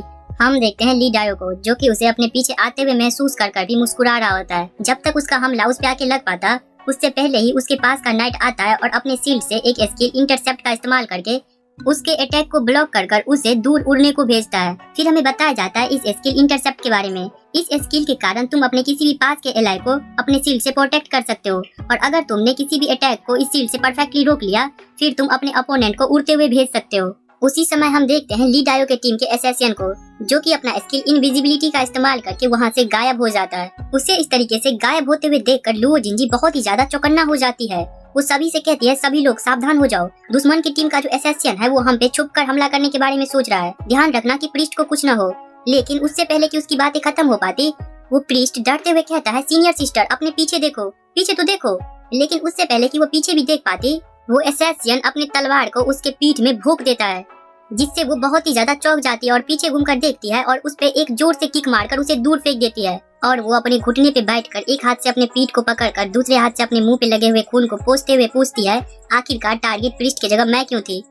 उसका ये सवाल सुन के ली डायो हंसते हुए कहता है, तुम ऐसा लगता है कि तुम कुछ गलत फहमी में हो। तुम्हारे बैटल एरिया का जो मेन सेंटर है वो तुम्हारा प्रीस्ट नहीं बल्कि तुम्हारा गनर है। ये कहकर वो अपने स्किल लाइटनिंग बॉल को कास्ट कर रहा होता है, जिसका कास्टिंग टाइम होता है 3 सेकंड। ये देखकर सभी स्टूडेंट्स बहुत ही ज्यादा चौंक जाते हैं। वो कहते हैं, लाइटनिंग बॉल जैसा एक पावरफुल मैजिक अटैक, इसे कास्ट करने में तो यूजुअली 5 सेकंड का समय लगता है। कुछ स्टूडेंट्स कहता है ये बिल्कुल भी सेंस नहीं बनाता। मैजिक क्लास होने के कारण इसका जो कास्टिंग टाइम है वो बहुत ही ज्यादा फास्ट है। इतना फास्ट कास्टिंग टाइम होने के साथ आखिरकार इससे कोई लड़ने के बारे में सोच भी कैसे सकता है वाला। उन सभी स्टूडेंट्स को गुस्से में देखकर वैंग तियानफेंग हंसते हुए कहता है, चलो मुझे सभी के कंफ्यूजन को दूर करने दो। स्टूडेंट ली डायो जो है उसने एक एस रैंक के टैलेंट बजर कास्टिंग को अवेक करा है। इसकी मदद से इसके सभी स्पेल के कास्टिंग टाइम को 30% से रिड्यूस कर दिया जाता है। उसी पर हम देखते हैं ली डायो को, जिसने अपने लाइटनिंग बॉल को लुओ जिंजी की तरफ कास्ट कर दिया होता है। उस लाइटनिंग बॉल के अटैक को लुओ जिंजी की तरफ आते हुए देखकर उसकी टीम का प्रीस्ट उस पे एक स्किल शील्ड इनकार्नेशन का इस्तेमाल करके उसके पूरे बॉडी को कवर कर लेता है और उसे कहता है, सीनियर सिस्टर जल्दी से होश में आओ, हमें बताया जाता है ये स्किल शील्ड इनकार्नेशन के बारे में। इस स्किल की मदद से तुम अपने किसी भी एक एलाई के होल बॉडी को कवर कर सकते हो और ये स्किल किसी भी मैजिक अटैक के डैमेज को कम कर देगा। और साथ में ही जब तुम पे कोई अटैक आके लगने वाला होगा तब तुम्हारे शरीर को ये रिफ्लेक्ट भी कर देगा ताकि तुम उस हमले से बच सको। जो कि हो भी रहा होता है, उसका शरीर उस लाइटनिंग बॉल के अटैक से दूर जा रहा होता है। उसे इस तरीके से दूर जाते हुए देखकर ली डायो कहता है, मेरे अटैक से बचने के बारे में तो सोचना भी मत। मेरा जो ये लाइटनिंग बॉल स्पेल है ये अपने टारगेट पे लॉक हो जाता है। तुम जहाँ जाओगे ये अटैक तुम्हें वहाँ आके लगेगा। उसकी ये बातें सुन के लुओ जिंजी गुस्से में अपने दांत को पीस रही होती है, लेकिन इससे कोई फायदा नहीं होता। ये अटैक आके उस पे लग ही जाता है, जिससे उसकी हालत बड़ी ही मरियल जैसे हो जाती है। वो वहीं पे गिरकर बेहोश हो जाती है। लुओ जिंजी को इस हालत में देखकर वो रॉकेट क्लास की टीचर बड़ा ही ज्यादा चौंक जाती है। वो जल्दी से जाकर उसे पकड़कर चेक करती है और कहती है कि कोई रास्ता नहीं है कि हम इस बैटल को कंटिन्यू रख सकें। जल्दी से लुओ जिंजी को हील करो वरना वो पक्का मर जाएगी। हम अभी पीछे हट सकते हैं। उसकी बातें सुन के ली डायो हंसते हुए कहता है, तुम सब पहले ही हार चुके हो। तुम्हारा स्टार प्लेयर चैन क्विन वो डर के भाग गया। अब जिनचन कॉलेज हमारे फेंगवा कॉलेज के पैरों के नीचे गिरगिरा रही है। हमें बताया जाता है चूंकि लुओ जिंजी अधमरी हालत में जाके बेहोश हो चुकी है, इसलिए अल्टीमेटली इन सब का टीम बैटल में हार माना जाएगा। और कॉन्सिक्यूटिव डुअल जिसमें एक एक करके स्टूडेंट को स्टेज पे जाके लड़ना होता है, उसमें हम देखते हैं जिनचन कॉलेज का स्कोर 4 होता है और फेंगवा कॉलेज का स्कोर 18। और स्टेज पे एक फेंगवा कॉलेज का बजरकर जिनचन कॉलेज के मैजिक स्वॉर्डमैन को देखकर मुस्कुरा रहा होता है और वो मैजिक स्वॉर्डमैन अपनी कांपती हुई हाथों से अपने स्वॉर्ड को पकड़े हुए हाँफते हुए उसके तरफ बढ़ रहा होता है। उन सब को देखते हुए जिनचन कॉलेज के स्टूडेंट्स सदमे, निराशा और आश्चर्य के भाव से कहते हैं, ये खत्म हो चुका है। हम पहले ही कॉन्सिक्यूटिव डुअल के 18 राउंड हार चुके हैं। अगर हम और 2 राउंड हार गए तो ये हमारा पूरी तरीके से हार होगा। जबकि फेंगवा कॉलेज के पास 15 ऐसे स्टूडेंट्स हैं जो अभी तक हारे नहीं हैं। एक स्टूडेंट चीखते हुए कहता है, ये सब इसलिए है क्योंकि ली डायो बहुत ही ज्यादा स्ट्रॉन्ग है। वो लड़ाई छोड़ने से पहले लगातार 8 राउंड लड़ा और जीता। उसने तो रिकॉर्ड भी ब्रेक कर दिया। एक स्टूडेंट कहता है, इस सिचुएशन में अगर चैन क्विन आ भी जाता है तो मैं चिंतित हूँ कि वो भी कुछ नहीं कर पाएगा। हम देखते हैं वैंग तियानफैंग को जो कि कमिश्नर लू से कहता है, ओल्ड लू, अगर तुम अभी हार मान लेते हो तो तुम अभी भी अपनी कुछ रेपुटेशन को बचा के रख सकते हो। उसकी बातें सुन के कमिश्नर लू से कहते हैं, ये अभी खत्म नहीं हुआ है। उनका ये जवाब सुन के वैंग तियानफैंग हंसते हुए कहता है, मैंने कभी नहीं सोचा था कि एक ऐसा दिन आएगा जिस दिन ओल्ड लू भी चिंतित होगा। ऑल राइट, चलो इस पल को संजो के रखते हैं और विटनेस करते हैं फेंगवा कॉलेज के इस ब्रिलियंट परफॉर्मेंस को। हम देखते हैं डायरेक्टर को जो कि बार बार चैन क्विन को कॉल लगा रहे होते हैं, लेकिन उनका कॉल लग ही नहीं रहा होता है। इससे वो बहुत ही ज्यादा परेशान होते हुए कहते हैं, आखिरकार ये चैन क्विन मेरे फोन को उठा क्यों नहीं रहा? जब तुम्हारा स्कूल इतने बड़े खतरे से गुजर रहा है उस समय में भी तुम अपना शकल नहीं दिखा रहे। उसी पल हम देखते हैं फेंगवा कॉलेज के एक बजरकर को जो कि जिनचैन कॉलेज के एक स्वॉर्डमैन क्लास के लड़की से लड़ रहा होता है। वो अपने स्वॉर्ड से उसके स्वॉर्ड को रिफ्लेक्ट करते हुए दूर फेंक देता है और उसे भी अपने स्वॉर्ड से मारते हुए फेंक कर कहता, चल भाग यहाँ से। लेकिन जब वो लड़की गिर रही होती है तभी उसके कमर को आके कोई पकड़ लेता है और उसे गिरने से बचा लेता है, जिसे देखकर सभी स्टूडेंट्स और सभी प्रोफेसर बहुत ही ज्यादा चौंक जाते हैं। हम देखते हैं ये और कोई नहीं चैन क्विन होता है। वो बड़े ही एटीट्यूड में कहता है, बाकी का सब मेरे पे छोड़ दो। हम देखते हैं वो उस लड़की को उधर अच्छे से रख के मैच के लिए तैयार होने लगता है। उसे देखकर सभी स्टूडेंट्स बात कर रहे होते हैं, वाह, सीनियर चैन क्विन आ चुका है, आखिरकार इसने खुद को दिखाई दिया। अब मेरे में कुछ आशा है जीतने की। अभी भी हमारे जिनचैन कॉलेज के पास एक मौका है। सीनियर, आप ये कर सकते हो, हमारा बदला लो। यही सब बातें स्टूडेंट्स कर रहे होते हैं। हम देखते हैं उस बजरकर को जो कि चैन क्विन को देखकर उस पे हंसते हुए कहता है, तो तू ही है वो मजेदार सा वैग्रेंट जिसका पूरा जिनचैन कॉलेज पूजा करता है, लेकिन आज तेरी किस्मत में मेरे हाथ से हारना लिखा है। इतना कहकर वो उसके तरफ बढ़ते हुए कहता है, अपने मौत को स्वीकार कर। लेकिन उसके आने से पहले ही बर्दरमो अपने मशीन गन को निकालकर उसका यही राम नाम सत्य कर देता है। उसके मरने के बाद बर्दरमो बड़े ही डरावनी वे में कहता है, अब अगला कौन है? उसे इस तरीके से पलक झपकते ही एक बंदे को मारते हुए देखकर सभी स्टूडेंट्स के बीच हड़कंप मच जाता है। वो सब बात कर रहे होते हैं, आखिरकार क्या इसने पलक झपकते ही एक स्टूडेंट को जान से मार डाला। एक स्टूडेंट कहता है, आखिरकार ये पॉसिबल भी कैसे है? अगर चैन क्विन का लेवल उस बंदे से 4 लेवल ज्यादा होगा फिर भी ये पॉसिबल नहीं है कि चैन क्विन उसे एक ही मूव में मार डाले। एक बंदा कहता है, जल्दी से चैन क्विन के इन्फॉर्मेशन को देखो। जब वो सब उसके इन्फॉर्मेशन को देखते हैं तो उन्हें देखने को मिलता है नेम चैन क्विन लेवल 17 का वेग्रेंट। ये देखकर वो सब बड़ा ही ज्यादा चौंक जाते हैं। वो सब कह रहे होते हैं, क्या लेवल 17 पे पहुंच गया? एक स्टूडेंट कहता है, ये तो मात्र 3 दिन हुआ है सीक्रेट रिलम में एग्जाम को खत्म हुए, क्या है प्रत्येक दिन एक बार लेवल अप करता था? जिनचैन कॉलेज के स्टूडेंट्स कहते हैं, चलो यार, हमारे पास अभी भी एक मौका है जीतने का। Senior chain Quinn is awesome. ये कहकर वो सब बर्दरमो का नारा लगाना शुरू कर देते हैं। पूरा बैटल ग्राउंड ही इस नारे से गूंज पड़ता है। उसी समय हम देखते हैं वैंग तियानफैंग को जो गुस्से में आके टेबल पे हाथ मारते हुए कहता है, लेवल 17? आखिरकार एक तुच्छ सा वेग्रेंट इतनी जल्दी लेवल अप कैसे कर सकता है? फिर वो चीरते हुए कमिश्नर लू की तरफ देखकर पूछता है, ओल्ड लू, क्या ये सब तुम्हारे प्लान का हिस्सा है? उसकी बातें सुनकर कमिश्नर लू हंसते हुए कहते हैं, तुमने ये एक्सपेक्ट नहीं करा था, है ना? पर वो अपने मन में सोच रहे होते हैं, ये तो सच है कि चैन क्विन ने मुझे प्राइवेटली मैसेज करके बता दिया था कि वो समय पे यहाँ पहुँच जाएगा, लेकिन ये बात कि वो पहले ही लेवल 17 पे पहुँच चुका है ये तो मुझे भी नहीं पता था। उन सभी की कॉन्वर्सेशन को सुनकर ली तियान अपने सीक्रेट के छल्ले को और भी ज्यादा तेज करते हुए कहता है, ऐसा लगता है जो यहाँ सबसे ज्यादा निश्चिंत है वो अभी भी ओल्ड लू है। आपका अपोनेंट अपने स्ट्रेट के साथ धूम मचा रहा था, जबकि आपके हाथ में जोकर का जोड़ा था। क्या मैं सही हूँ? उसकी बातों का कमिश्नर लू कोई भी जवाब नहीं देते हैं। उसी समय हम देखते हैं बैटल ग्राउंड में, जहाँ एक नया स्टूडेंट आता है फाइट करने को। वो स्टूडेंट आते ही डरते हुए कहता है, मेरा नाम झूलूकी है, कृपया मुझे कुछ निर्देश दीजिएगा। हमें बताया जाता है ये लेवल 10 का एक एसेसियन है। वो अपने मन में सोच रहा होता है ये बिल्कुल भी सही नहीं है। आखिर क्यों एक ही कंपटीशन में मेरे साथ के टीममेट को मौका मिला न्यूबी के साथ लड़के अपनी ताकत को दिखाने का, लेकिन जब मेरा समय आया तो मुझे इस चेन कुनमो जैसे मॉन्स्टर से क्यों लड़ना पड़ रहा है। उसकी ये सब बातें सुनकर बर्दर मुंह से कहता है, जल्दी करो, मेरे पास इतना फालतू का समय नहीं है। ये सुनकर वो बंदा उसके तरफ तेजी से बढ़ते हुए अपने मन में सोचता है, ऐसा लगता है कि मैं बस आशा कर सकता हूँ कि मेरा सीक्रेट टैक्टिक्स वर्क कर जाए। इतना सोचकर वो उसके तरफ बढ़ते हुए अपना एसेसियन स्किल स्टेल्थ का इस्तेमाल करके वहाँ से गायब हो जाता है। ये देखकर बर्दर मुंह भी तेजी से रिएक्ट करते हुए अपने ग्लैपलर स्किल का इस्तेमाल करता है और हवा में उसके इनविजिबल बॉडी पे एक जोर का लात मारता है, जिससे वो बंदा दूर घिसटते हुए जाता है। उसे इस तरीके से अपने अपोनेंट को नॉकडाउन करते हुए देखकर स्टूडेंट्स बहुत ही ज्यादा चौंक जाते हैं और खुश हो जाते हैं। एक स्टूडेंट कहता है, आखिरकार ये कैसे हुआ? तुम अपने नॉर्मल अटैक का इस्तेमाल करके अपने हिडन अपोनेंट को नॉकडाउन कर सकते हो। आखिरकार हमारे शिक्षक ने हमें इस प्रकार का फाइटिंग टेक्निक क्यों नहीं सिखाया? एक बार जब ये सब खत्म हो जाता है तो मैं पक्का सीनियर चेन कुनमो के पास जाके उन्हें बोलूंगा अपने टेक्निक के कुछ हिस्से को मुझे सिखाने को। उसे इस तरीके से अपने अपोनेंट को ढेर कर अपने झंडे को गाड़ते हुए देखकर डायरेक्टर खुश होते हुए अपने मन में सोचते हैं, तो यही कारण है जिसके वजह से स्कूल इतनी बुरी तरीके से चेन कुनमो को सपोर्ट कर रहा है। एक ऐसे अद्वितीय ताकत को कल्टीवेट करवाने से हमारे स्टूडेंट्स का जो फाइटिंग स्पिरिट है वो बहुत ही ज्यादा इंक्रीज हो जाएगा। बस इतना ही नहीं, बल्कि इसके कारण हमारे स्कूल का भी ताकत बहुत ही ज्यादा बढ़ जाएगा, जो कि एक बहुत बड़ा बूस्ट होगा हमारे स्कूल के लिए।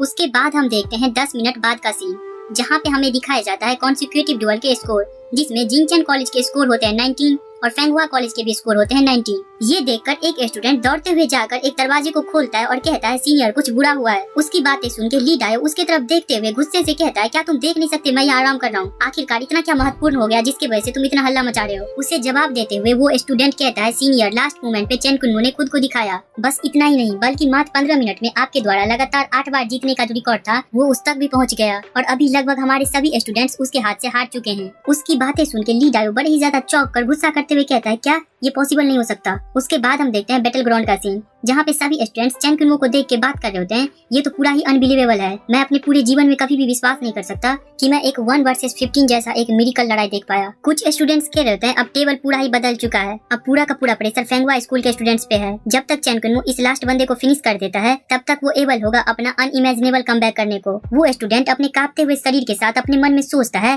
धत तरीके, आखिरकार मुझे ही क्यों अंतिम होना था? अब इस पल चेन कुनमो मुझे आसानी से हरा देगा और मेरे पे कदम रख के अपने ताज को पहनेगा। आखिरकार ये मैं ही क्यों हूँ जो इस सिचुएशन को फेस कर रहा हूँ? हमें बताया जाता है इसका नाम ली जियामू है और ये लेवल 10 का एक मिक्स्ड मार्शल आर्टिस्ट है। उसी समय हम देखते हैं ली डायो को, जो कि उधर से आते हुए कहता है, क्या ये सही है तुम जैसे एक लेवल 17 के बंदे को एक लेवल 10 के स्टूडेंट को बुली करना? फिर वो उसे घूरते हुए कहता है, क्या तेरे में हिम्मत है मेरे से फाइट करने की? उसकी बातें सुनकर डायरेक्टर उधर आते हुए कहते हैं, क्या नॉनसेंस वाली बातें कर रहे हो तुम? रूल्स में साफ साफ लिखा है, जब एक स्टूडेंट एक बार स्टेज से उतर जाएगा फिर दोबारा वो स्टेज पे नहीं जा सकता, और ये रूल दोनों पार्टी द्वारा सहमत की गई है। वो डायरेक्टर को इग्नोर करके चेन कुनमो की तरफ देखते हुए कहता है, मैं बस लेवल 12 का हूँ, क्या तू डरता है मेरे से? क्यों ना तुम अपना लास्ट मैच मेरे अगेंस्ट लड़ो? उसे देखकर बर्दर मुंह अपने मन में सोचता है, एक इंटरेस्टिंग बंदा आ चुका है। अभी जब मैं खुद लड़ रहा था फेंगहुआ स्कूल के स्टूडेंट के साथ तो मुझे खुद भी कुछ न कुछ इन सब में गड़बड़ लग रहा था। सौभाग्य से मेरे पास मौका है, चलो मैं अपने सस्पिशंस को दूर करता हूँ। उसकी बातें सुन के बर्दर मुंह उससे कहता है, जब तुम ये कह रहे हो तो क्यों ना तुम दोनों एक साथ हो मेरे से लड़ने को? उन सभी की ये सब बातें सुन के जिंगचन स्कूल के स्टूडेंट्स कह रहे होते हैं, फेंगहुआ स्कूल के स्टूडेंट्स तुम बिल्कुल ही निर्लज्ज हो, तुम हिम्मत करते हो हमारे सीनियर को बहकाने की। कुछ स्टूडेंट्स कह रहे होता है, सीनियर आप अपना ध्यान रखिएगा, ली डायो का जो टैलेंट है वो उसके स्पेल कास्टिंग टाइम को 30% से कम कर देता है। इसी का शिकार हमारे सीनियर सिस्टर जिंगजी भी हो गई। उन सभी की इस बातें को सुनकर ली तियान कमिश्नर लू से कहता है, ओल्ड लू, जहाँ तक मैं तुम्हें जानता हूँ तुम इस बात पे राजी हो जाओगे, जो कि होता भी है। कमिश्नर लू उधर से कहते हैं, मैं इस बात से सहमत हूँ। उनकी बातें सुनकर डायरेक्टर नहीं चाहते हुए भी कहते हैं, जबकि दोनों साइड राजी हैं तो हमारा लास्ट मैच जो है वो टीम बैटल के रूप में होगा, जिस एक टीम में ली जियामू और ली डायो होगा और उसके विरुद्ध चेन कुनमो होगा। ये सुनते ही ली डायो तुरंत ही स्टेज पे आ जाता है, जिसे देखकर उस मिक्स्ड मार्शल आर्टिस्ट के जान में जान आता है। उधर आते ही ली डायो उस मिक्स्ड मार्शल आर्टिस्ट से कहता है, तुम बस उसके तरफ अंधाधुंध दौड़ के जाना, बाकी का सब मेरे पे छोड़ दो। उसी पल हम देखते हैं डायरेक्टर को, जो कहते हैं, मैं ऑफिशियली डिक्लेयर करता हूँ कि ये मैच अब शुरू होने जा रहा है। ये बस सुनने की ही देर थी कि ली डायो अपने स्पेल को कास्ट करना शुरू कर देता है। और उस मिक्स्ड मार्शल आर्टिस्ट को जैसा कहा गया होता है उसी अनुसार वो चैन कुनमो की तरफ दौड़ कर जाता है और उस पे अपना एक फास्ट पंच से अटैक करता है। लेकिन बर्दरमो झुककर उसके अटैक को डॉज करता है और अपने वेपन स्विच स्किल को एक्टिवेट करके अपने हाथ में बॉक्सिंग ग्लव्स को लाकर उस पे एक जोर का मुक्का मारता है, जिससे वो उड़ते हुए हवा में दूर जाता है। उसे हवा में देखकर बर्दरमो अपने पंच को तैयार करते हुए उस पे अपने राइजिंग ड्रैगन फिस्ट से अटैक करता है, जिससे ऐसे लगता है कि उस पे एक ड्रैगन का अटैक आके लगा हो। उस अटैक से तो उसका धुआं धुआं हो जाता है। उसे इस तरीके से अपने अपोनेंट को ढेर करते हुए देखकर सभी स्टूडेंट्स बहुत ही ज्यादा खुश हो जाते हैं। एक स्टूडेंट कहता है मात्र एक ही शॉट में चैन कुनमो अपने रेपुटेशन पे खड़ा उतरता है, उसने बस एक ही पंच में अपने ओपोनेंट को ढेर कर दिया। एक स्टूडेंट कहता है ये बस चैन कुनमो है जो वैग्रेंट क्लास का फुल एडवांटेज उठा सकता है और उसके पूरे पोटेंशियल को बाहर ला सकता है। तभी एक स्टूडेंट कहता है उधर देखो ली डायो ने अपना लाइटनिंग बॉल अटैक तैयार कर लिया। हम देखते हैं ली डायो को जिसने अपने लाइटनिंग बॉल के अटैक को तैयार कर लिया होता है। उसके लाइटनिंग बॉल के अटैक को तैयार होते हुए देखकर बर्दरमो अपने मन में सोचता है इसके अटैक के साथ पक्का कुछ न कुछ गड़बड़ है। उसे इस तरीके से चौंकते हुए देखकर ली डायो कहता है तुम्हें नहीं लगता तुमने थोड़ी देरी कर दी चौंकने में। ये कहकर वो अपने लाइटनिंग बॉल के अटैक को उस पे फेंकते हुए और हंसते हुए कहता है अब तुम मर। उसके लाइटनिंग बॉल के अटैक को अपने तरफ आते हुए देखकर बर्दरमो अपने स्किल टेलीकिनेटिक शील्ड का इस्तेमाल करके अपने आगे शील्ड बनाना शुरू कर देता है और वो अपने मन में सोच रहा होता है जैसा मुझे याद है उस हिसाब से इस लाइटनिंग बॉल का कूल डाउन टाइम 5 सेकंड का होना चाहिए। अगर हम इसमें ली डायो के टैलेंट को भी जोड़ दें फिर भी इसे कम से कम 3.5 सेकंड लगना चाहिए इस स्किल को कास्ट करने में। लेकिन अभी इस समय इसने मात्र 3 सेकंड लगाया इस स्किल को कास्ट करने में। इसका मतलब ये हुआ कि ये 0.5 सेकंड से तेज था इस स्किल को कास्ट करने में। वो ये सब सोच ही रहा होता है उसी समय उसके लाइटनिंग बॉल का जो अटैक होता है आके इसके शील्ड से टकराता है, जिससे वहाँ धुआं धुआं हो जाता है। उस धुएं से बर्दरमो बाहर आते हुए कहता है अगर तुमने अपना टैलेंट बजर कास्टिंग अवेक करा है फिर भी ये इम्पॉसिबल है कि लाइटनिंग बॉल का जो कूल डाउन टाइम है वो कम होकर 3 सेकंड तक आ जाए। तुम सबको बेवकूफ बना सकते लेकिन मुझे बेवकूफ नहीं बना सकते। ये कहकर वो उसके तरफ उंगली करते हुए कहता है जब ये बात है तो पक्का तुमने रूल तोड़ा होगा और सीक्रेट रिलम से सेकंड टायर के ब्लेसिंग को प्राप्त करा होगा। क्या मैं सही हूँ? उसे खुद पर इस तरीके से आरोप लगाते हुए देख कर ली डायो बड़ा ही ज्यादा चौंक जाता है और वो अपने मन में सोचता है क्या मेरे लाइटनिंग बॉल से सामने से हिट होने के बाद भी ये बिना किसी खरोच के बाहर आ गया। और वो उससे कहता है तुम बकवास की बातें करना बंद करो, तुम्हारा इल्जाम बेबुनियाद है। उन सब की ये बातें सुन के एक स्टूडेंट अपने सामने वाले एक स्टूडेंट से पूछता है आखिरकार क्या कह रहा है ये चैन कुनमो, क्या होता है ये सीक्रेट रिलम का ब्लेसिंग। उसका ये सवाल सुन के उसके सामने वाला चीरते हुए कहता है आखिरकार तुम्हें कैसे नहीं पता हो सकता इसके बारे में। ये एक ब्लेसिंग है, इसे तुम एक प्रकार का स्पेशल बफ भी मान सकते हो जो कि हर स्कूल के सीक्रेट रिलम में पाया जाता है। अब जैसे हमारे स्कूल का जो रिवार्ड है उसे 2 भागों में बांटा गया है, पहला क्लास चेंज और दूसरा टैलेंट। क्लास चेंज के लिए तुम्हें जिस सीक्रेट रिलम को क्लियर करना पड़ेगा उसके लिए लेवल 1 से लेकर 10 तक की जरूरत है। इसे तुम एक इजी डिफिकल्टी कह सकते हो। एक बार अगर तुमने इस सीक्रेट रिलम को क्लियर कर दिया उसके बाद तुम अपने क्लास को चेंज कर सकते हो और साथ में तुम अपने एक टैलेंट को भी अवेक कर सकते हो। और दूसरा सीक्रेट रिलम है टैलेंट के लिए। इसका जो लेवल है वो 10 से 20 तक है। इसे तुम एक मीडियम डिफिकल्टी मान सकते हो। अगर तुमने एक बार इसे क्लियर कर दिया तो तुम्हें इससे एक ब्लेसिंग मिलेगा जो कि एक स्पेशल बफ की तरह होगा। लेकिन फेंगुआ कॉलेज के अनुसार ली डायो का भी जितना लेवल है इससे कोई रास्ता नहीं है कि वो इस नॉर्मल डिफिकल्टी को कंप्लीट कर सके। तो पक्का उन्होंने किसी एक्सपर्ट का मदद लिया होगा इसे कंप्लीट करने के लिए, जिसे एक चीटिंग के तौर पे गिना जाता है और ये सभी स्कूल द्वारा बैन है। इन सब बातों को अच्छे से समझने के बाद जिनचन स्कूल के स्टूडेंट्स फेंगुआ स्कूल के स्टूडेंट्स को गाली देना शुरू कर देते हैं। वो सब कह रहे होते हैं ये साला, मुझे पहले ही लग रहा था कि ये इतना स्ट्रांग नहीं होना चाहिए और ये इस प्रकार निकला कि ये चीटिंग कर रहा था। एक स्टूडेंट कहता है मेरे हिसाब से इन पे एक अच्छे से इन्वेस्टिगेशन करना चाहिए ताकि हमारे जिनचन कॉलेज को न्याय मिल सके। सभी लोग जोर जोर से कह रहे होते हैं हाँ इसे इन्वेस्टिगेट करो। हम देखते हैं ली तियान को जो अपने सीक्रेट के कस को धीमा करते हुए कमिश्नर लू से पूछता है ओल्ड लू क्या ऐसा हो सकता है कि तुम्हें ये शुरुआत से ही पता था। उसकी बातें सुन के कमिश्नर लू कहते हैं अगर ये चैन कुनमो का याद दिलाना नहीं होता तो बहुत मुश्किल होता मुझे भी इस बात पे ध्यान देना, लेकिन अगर तुम इसे सोच कर देखो तो सही में इसका कास्टिंग टाइम जो है वो कुछ ज्यादा ही फास्ट है। क्यों ना हम मैनेजमेंट एसोसिएशन जाएं और जाकर इसके डाटा को चेक करें। ओल्ड वांग क्या तुम इससे सहमत नहीं हो? हम देखते हैं वैंग तियानफैंग को जो कि चैन कुनमो की तरफ देखते हुए कहता है हाँ अब अगर तुम जीत नहीं सकते तो तुम दूसरे पे झूठा झूठा इल्जाम लगाना चाहते हो। चैन कुनमो जबकि तुमने कहा कि ली डायो के कास्टिंग स्पीड के साथ कुछ न कुछ गड़बड़ है तो कुछ ऐसा जो हम सब भी नोटिस नहीं कर पाए वो तुम कैसे नोटिस कर लिए? उसकी बातें सुन के सभी स्टूडेंट्स चौंक कर आपस में बात करना शुरू कर देते हैं। हाँ बिल्कुल सही कहा, जो चीजें बड़े बड़े व्यक्ति भी नहीं देख सकते आखिरकार चैन कुनमो उसे कैसे देख सकता है। एक स्टूडेंट कहता है इसका जो परसेप्शन है ये भी अनबिलीवेबल है एक 3rd ईयर के स्टूडेंट के लिए। उसकी बातें सुन के एक स्टूडेंट कहता है अब अगर मैं सोचूं इसके बारे में तो इसका जो ताकत है ये भी एक नॉर्मल 3rd ईयर के स्टूडेंट से बहुत ही ज्यादा है। ये बिल्कुल भी सेंस नहीं बनाता। हम देखते हैं बर्दरमो को जो कि उसे देखते हुए अपने मन में सोचता है ये मुझे सामने करके अपने पे लगे हुए इल्जाम को हटाना चाहता है। उसी समय हम देखते हैं वैंग तियानफैंग को जो कि हंसते हुए अपने मन में सोच रहा होता है एक 3rd ईयर के स्टूडेंट के लिए लेवल 17 पे पहुंचना वो भी इतना जल्दी, कोई रास्ता नहीं कि तुम कुछ नहीं छुपा रहे हो। हम देखते हैं बर्दरमो को जो बिना किसी से डरे सीधे कहता है ये इसलिए है क्योंकि मैं सभी क्लास के स्किल से बहुत ही ज्यादा परिचित हूँ। तो एक ऐसे प्रॉब्लम को नोटिस करते ही मैंने तुरंत सबको बता दिया। उसकी ये बातें सुन के वैंग तियानफेंग और भी ज्यादा गुस्सा करते हुए कहता है, क्या बकवास भरी बातें कर रहे हो तुम बस एक बच्चे हो जिसका अभी तक स्कूल भी पूरा नहीं हुआ है और तुम अभी से अपने क्षमताओं पे बड़े बड़े कांड किए जा रहे हो। तुम अपने एबिलिटीज को कुछ ज्यादा ही समझ रहे हो। उसकी बातें सुन के स्टूडेंट्स आपस में बात करने लगते हैं, क्या ऐसा हो सकता है कि सीनियर कुछ ज्यादा ही घमंडी हो? अगर सही में उसके पास एक एक्सपर्ट जितना नॉलेज होता तो उसे कुछ पॉपुलर क्लास के बारे में भी डिटेल्स पता होना चाहिए। फिर वैंग तियानफेंग कहता है, एक लिमिट है कि तुम खुद से क्या सब कर सकते हो और जितने सारे यहाँ पे क्लासेस एग्जिस्ट करते हैं उसको लेके तो नामुमकिन सी बात है कि कोई व्यक्ति उन सभी क्लास के स्किल्स और अन्य डिटेल्स को विस्तार से याद रख सके।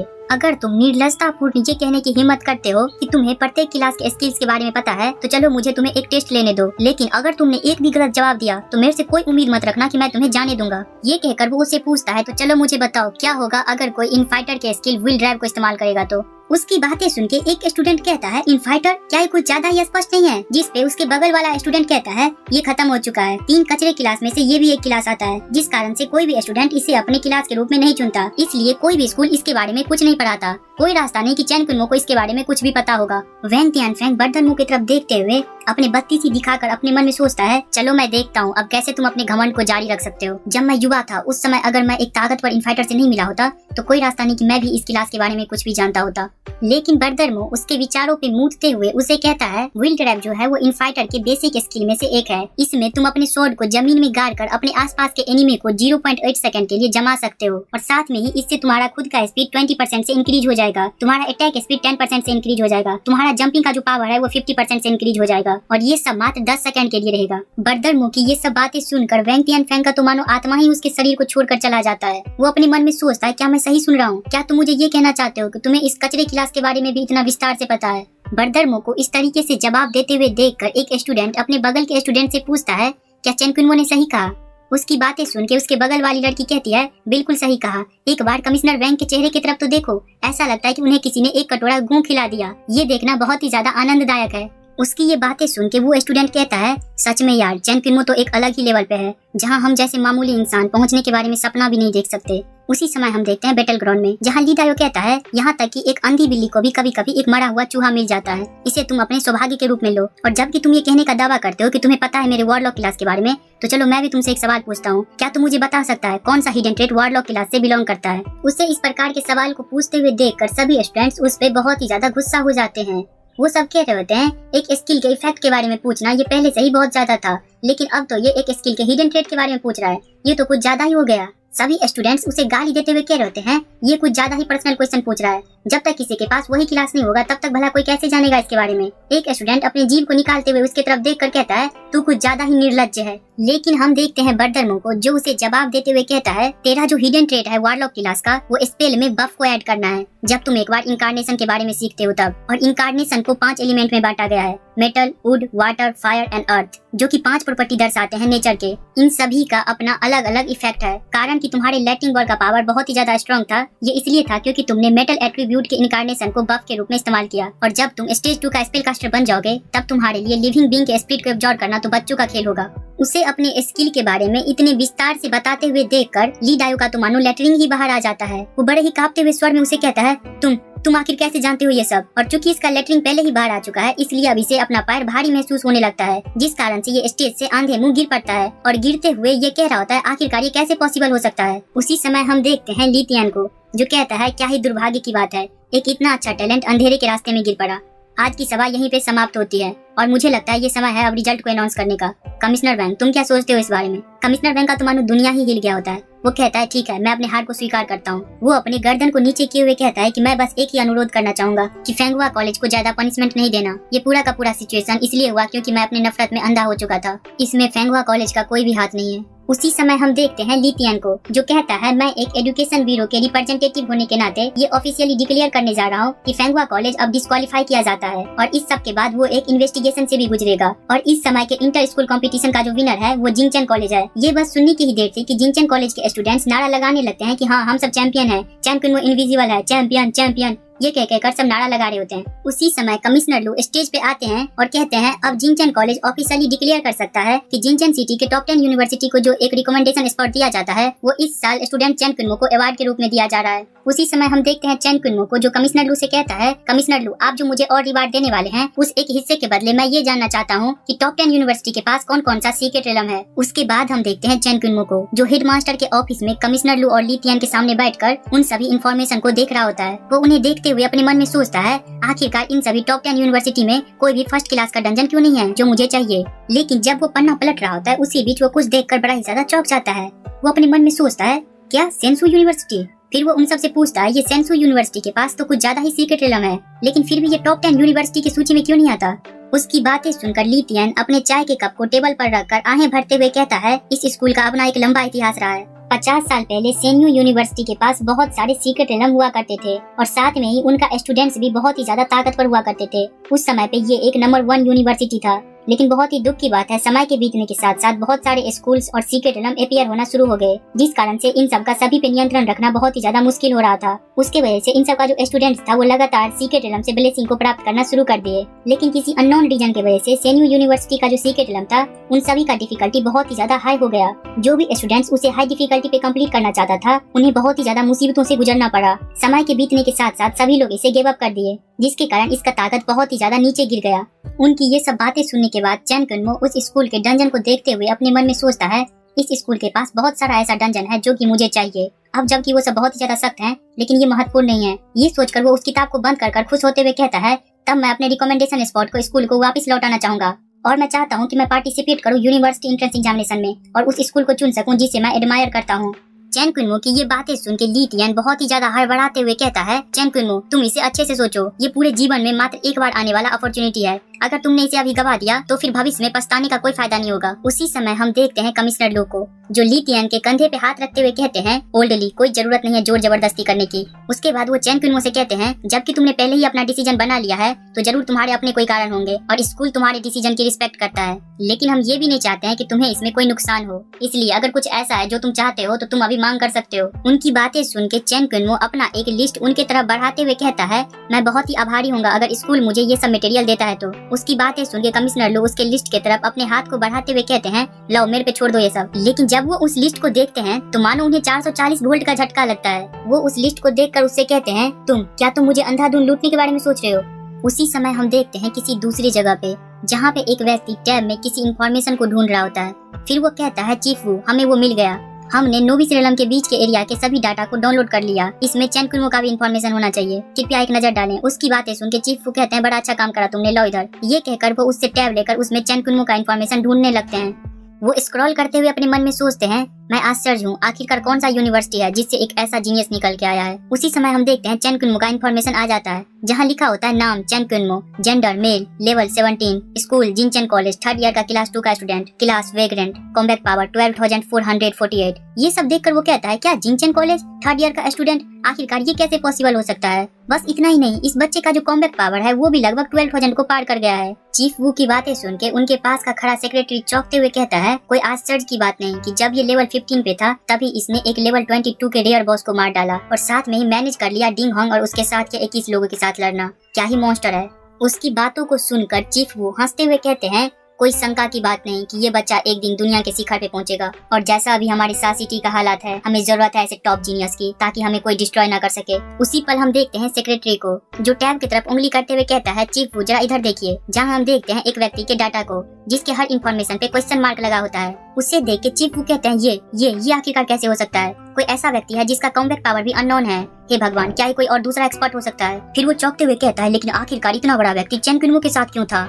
उसी समय हम देखते हैं उस सेक्रेटरी को कॉल आता है और उसे बताया जाता है कि कुछ रिप्रेजेंटेटिव आए हैं मोलिंग यूनिवर्सिटी से आप सबसे मिलने। उसकी बातें सुन के चीफ वू गेस्ट रूम में जाते हैं जहाँ पे बहुत सारे पेरेंट्स आए होते हैं। उनमें से एक कहता है चीफ वू आखिरकार तुमने खुद को दिखाई दिया, आज मैंने आपको यहाँ बुलाया है ताकि आप हम सभी पेरेंट्स के बिहाफ पे जस्टिस कर सकें। हमारे जो बच्चे हैं वो बेस्ट स्टूडेंट्स में गिने जाते हैं लेकिन इस घटना के बाद उन सब का लेवल 4 से गिर गया। फर्क नहीं पड़ता हम सबको कितना लॉस झेलना पड़े, लेकिन आज हम सब इस मामले को ऐसे ही नहीं जाने देंगे। वो लड़का चेन कुनमो वो बहुत ही ज्यादा इविल पर्सन है। जबकि हम सभी एक ही सा सिटी में रहते हैं फिर भी उसने इतने खतरनाक फोर्स से हमारे बच्चे पे अटैक करने की हिम्मत की। हमें उसका इन्फॉर्मेशन दो, हम जाकर उसे ढूंढेंगे और उससे एक एक्सप्लेनेशन की मांग करेंगे। उन सभी के डिमांड्स को सुनकर चीफ वू का तो हालत ही पतली हो जाता है। उसी समय हम देखते हैं एक व्यक्ति को जो आकर कहता है, अधिकारी वो, बहुत समय हो गया आपको देखे हुए। मुझे आशा है कि अभी आपने सभी का डिमांड सुन लिया होगा। हमें बताया जाता है इस बड़ी मूंछ वाले व्यक्ति के बारे में। इसका नाम जोंग होंग सैन है और ये मोलिंग यूनिवर्सिटी का वाइस प्रिंसिपल है, जो कि लेवल 65 का स्टेज 3 का मेज है। ये कहता है हम सभी का डिमांड बहुत ही ज्यादा उचित है, इसलिए मैं आपसे कहना चाहूंगा कि कृपया चैन कुनमो का इन्फॉर्मेशन हम सबको प्रोवाइड करें।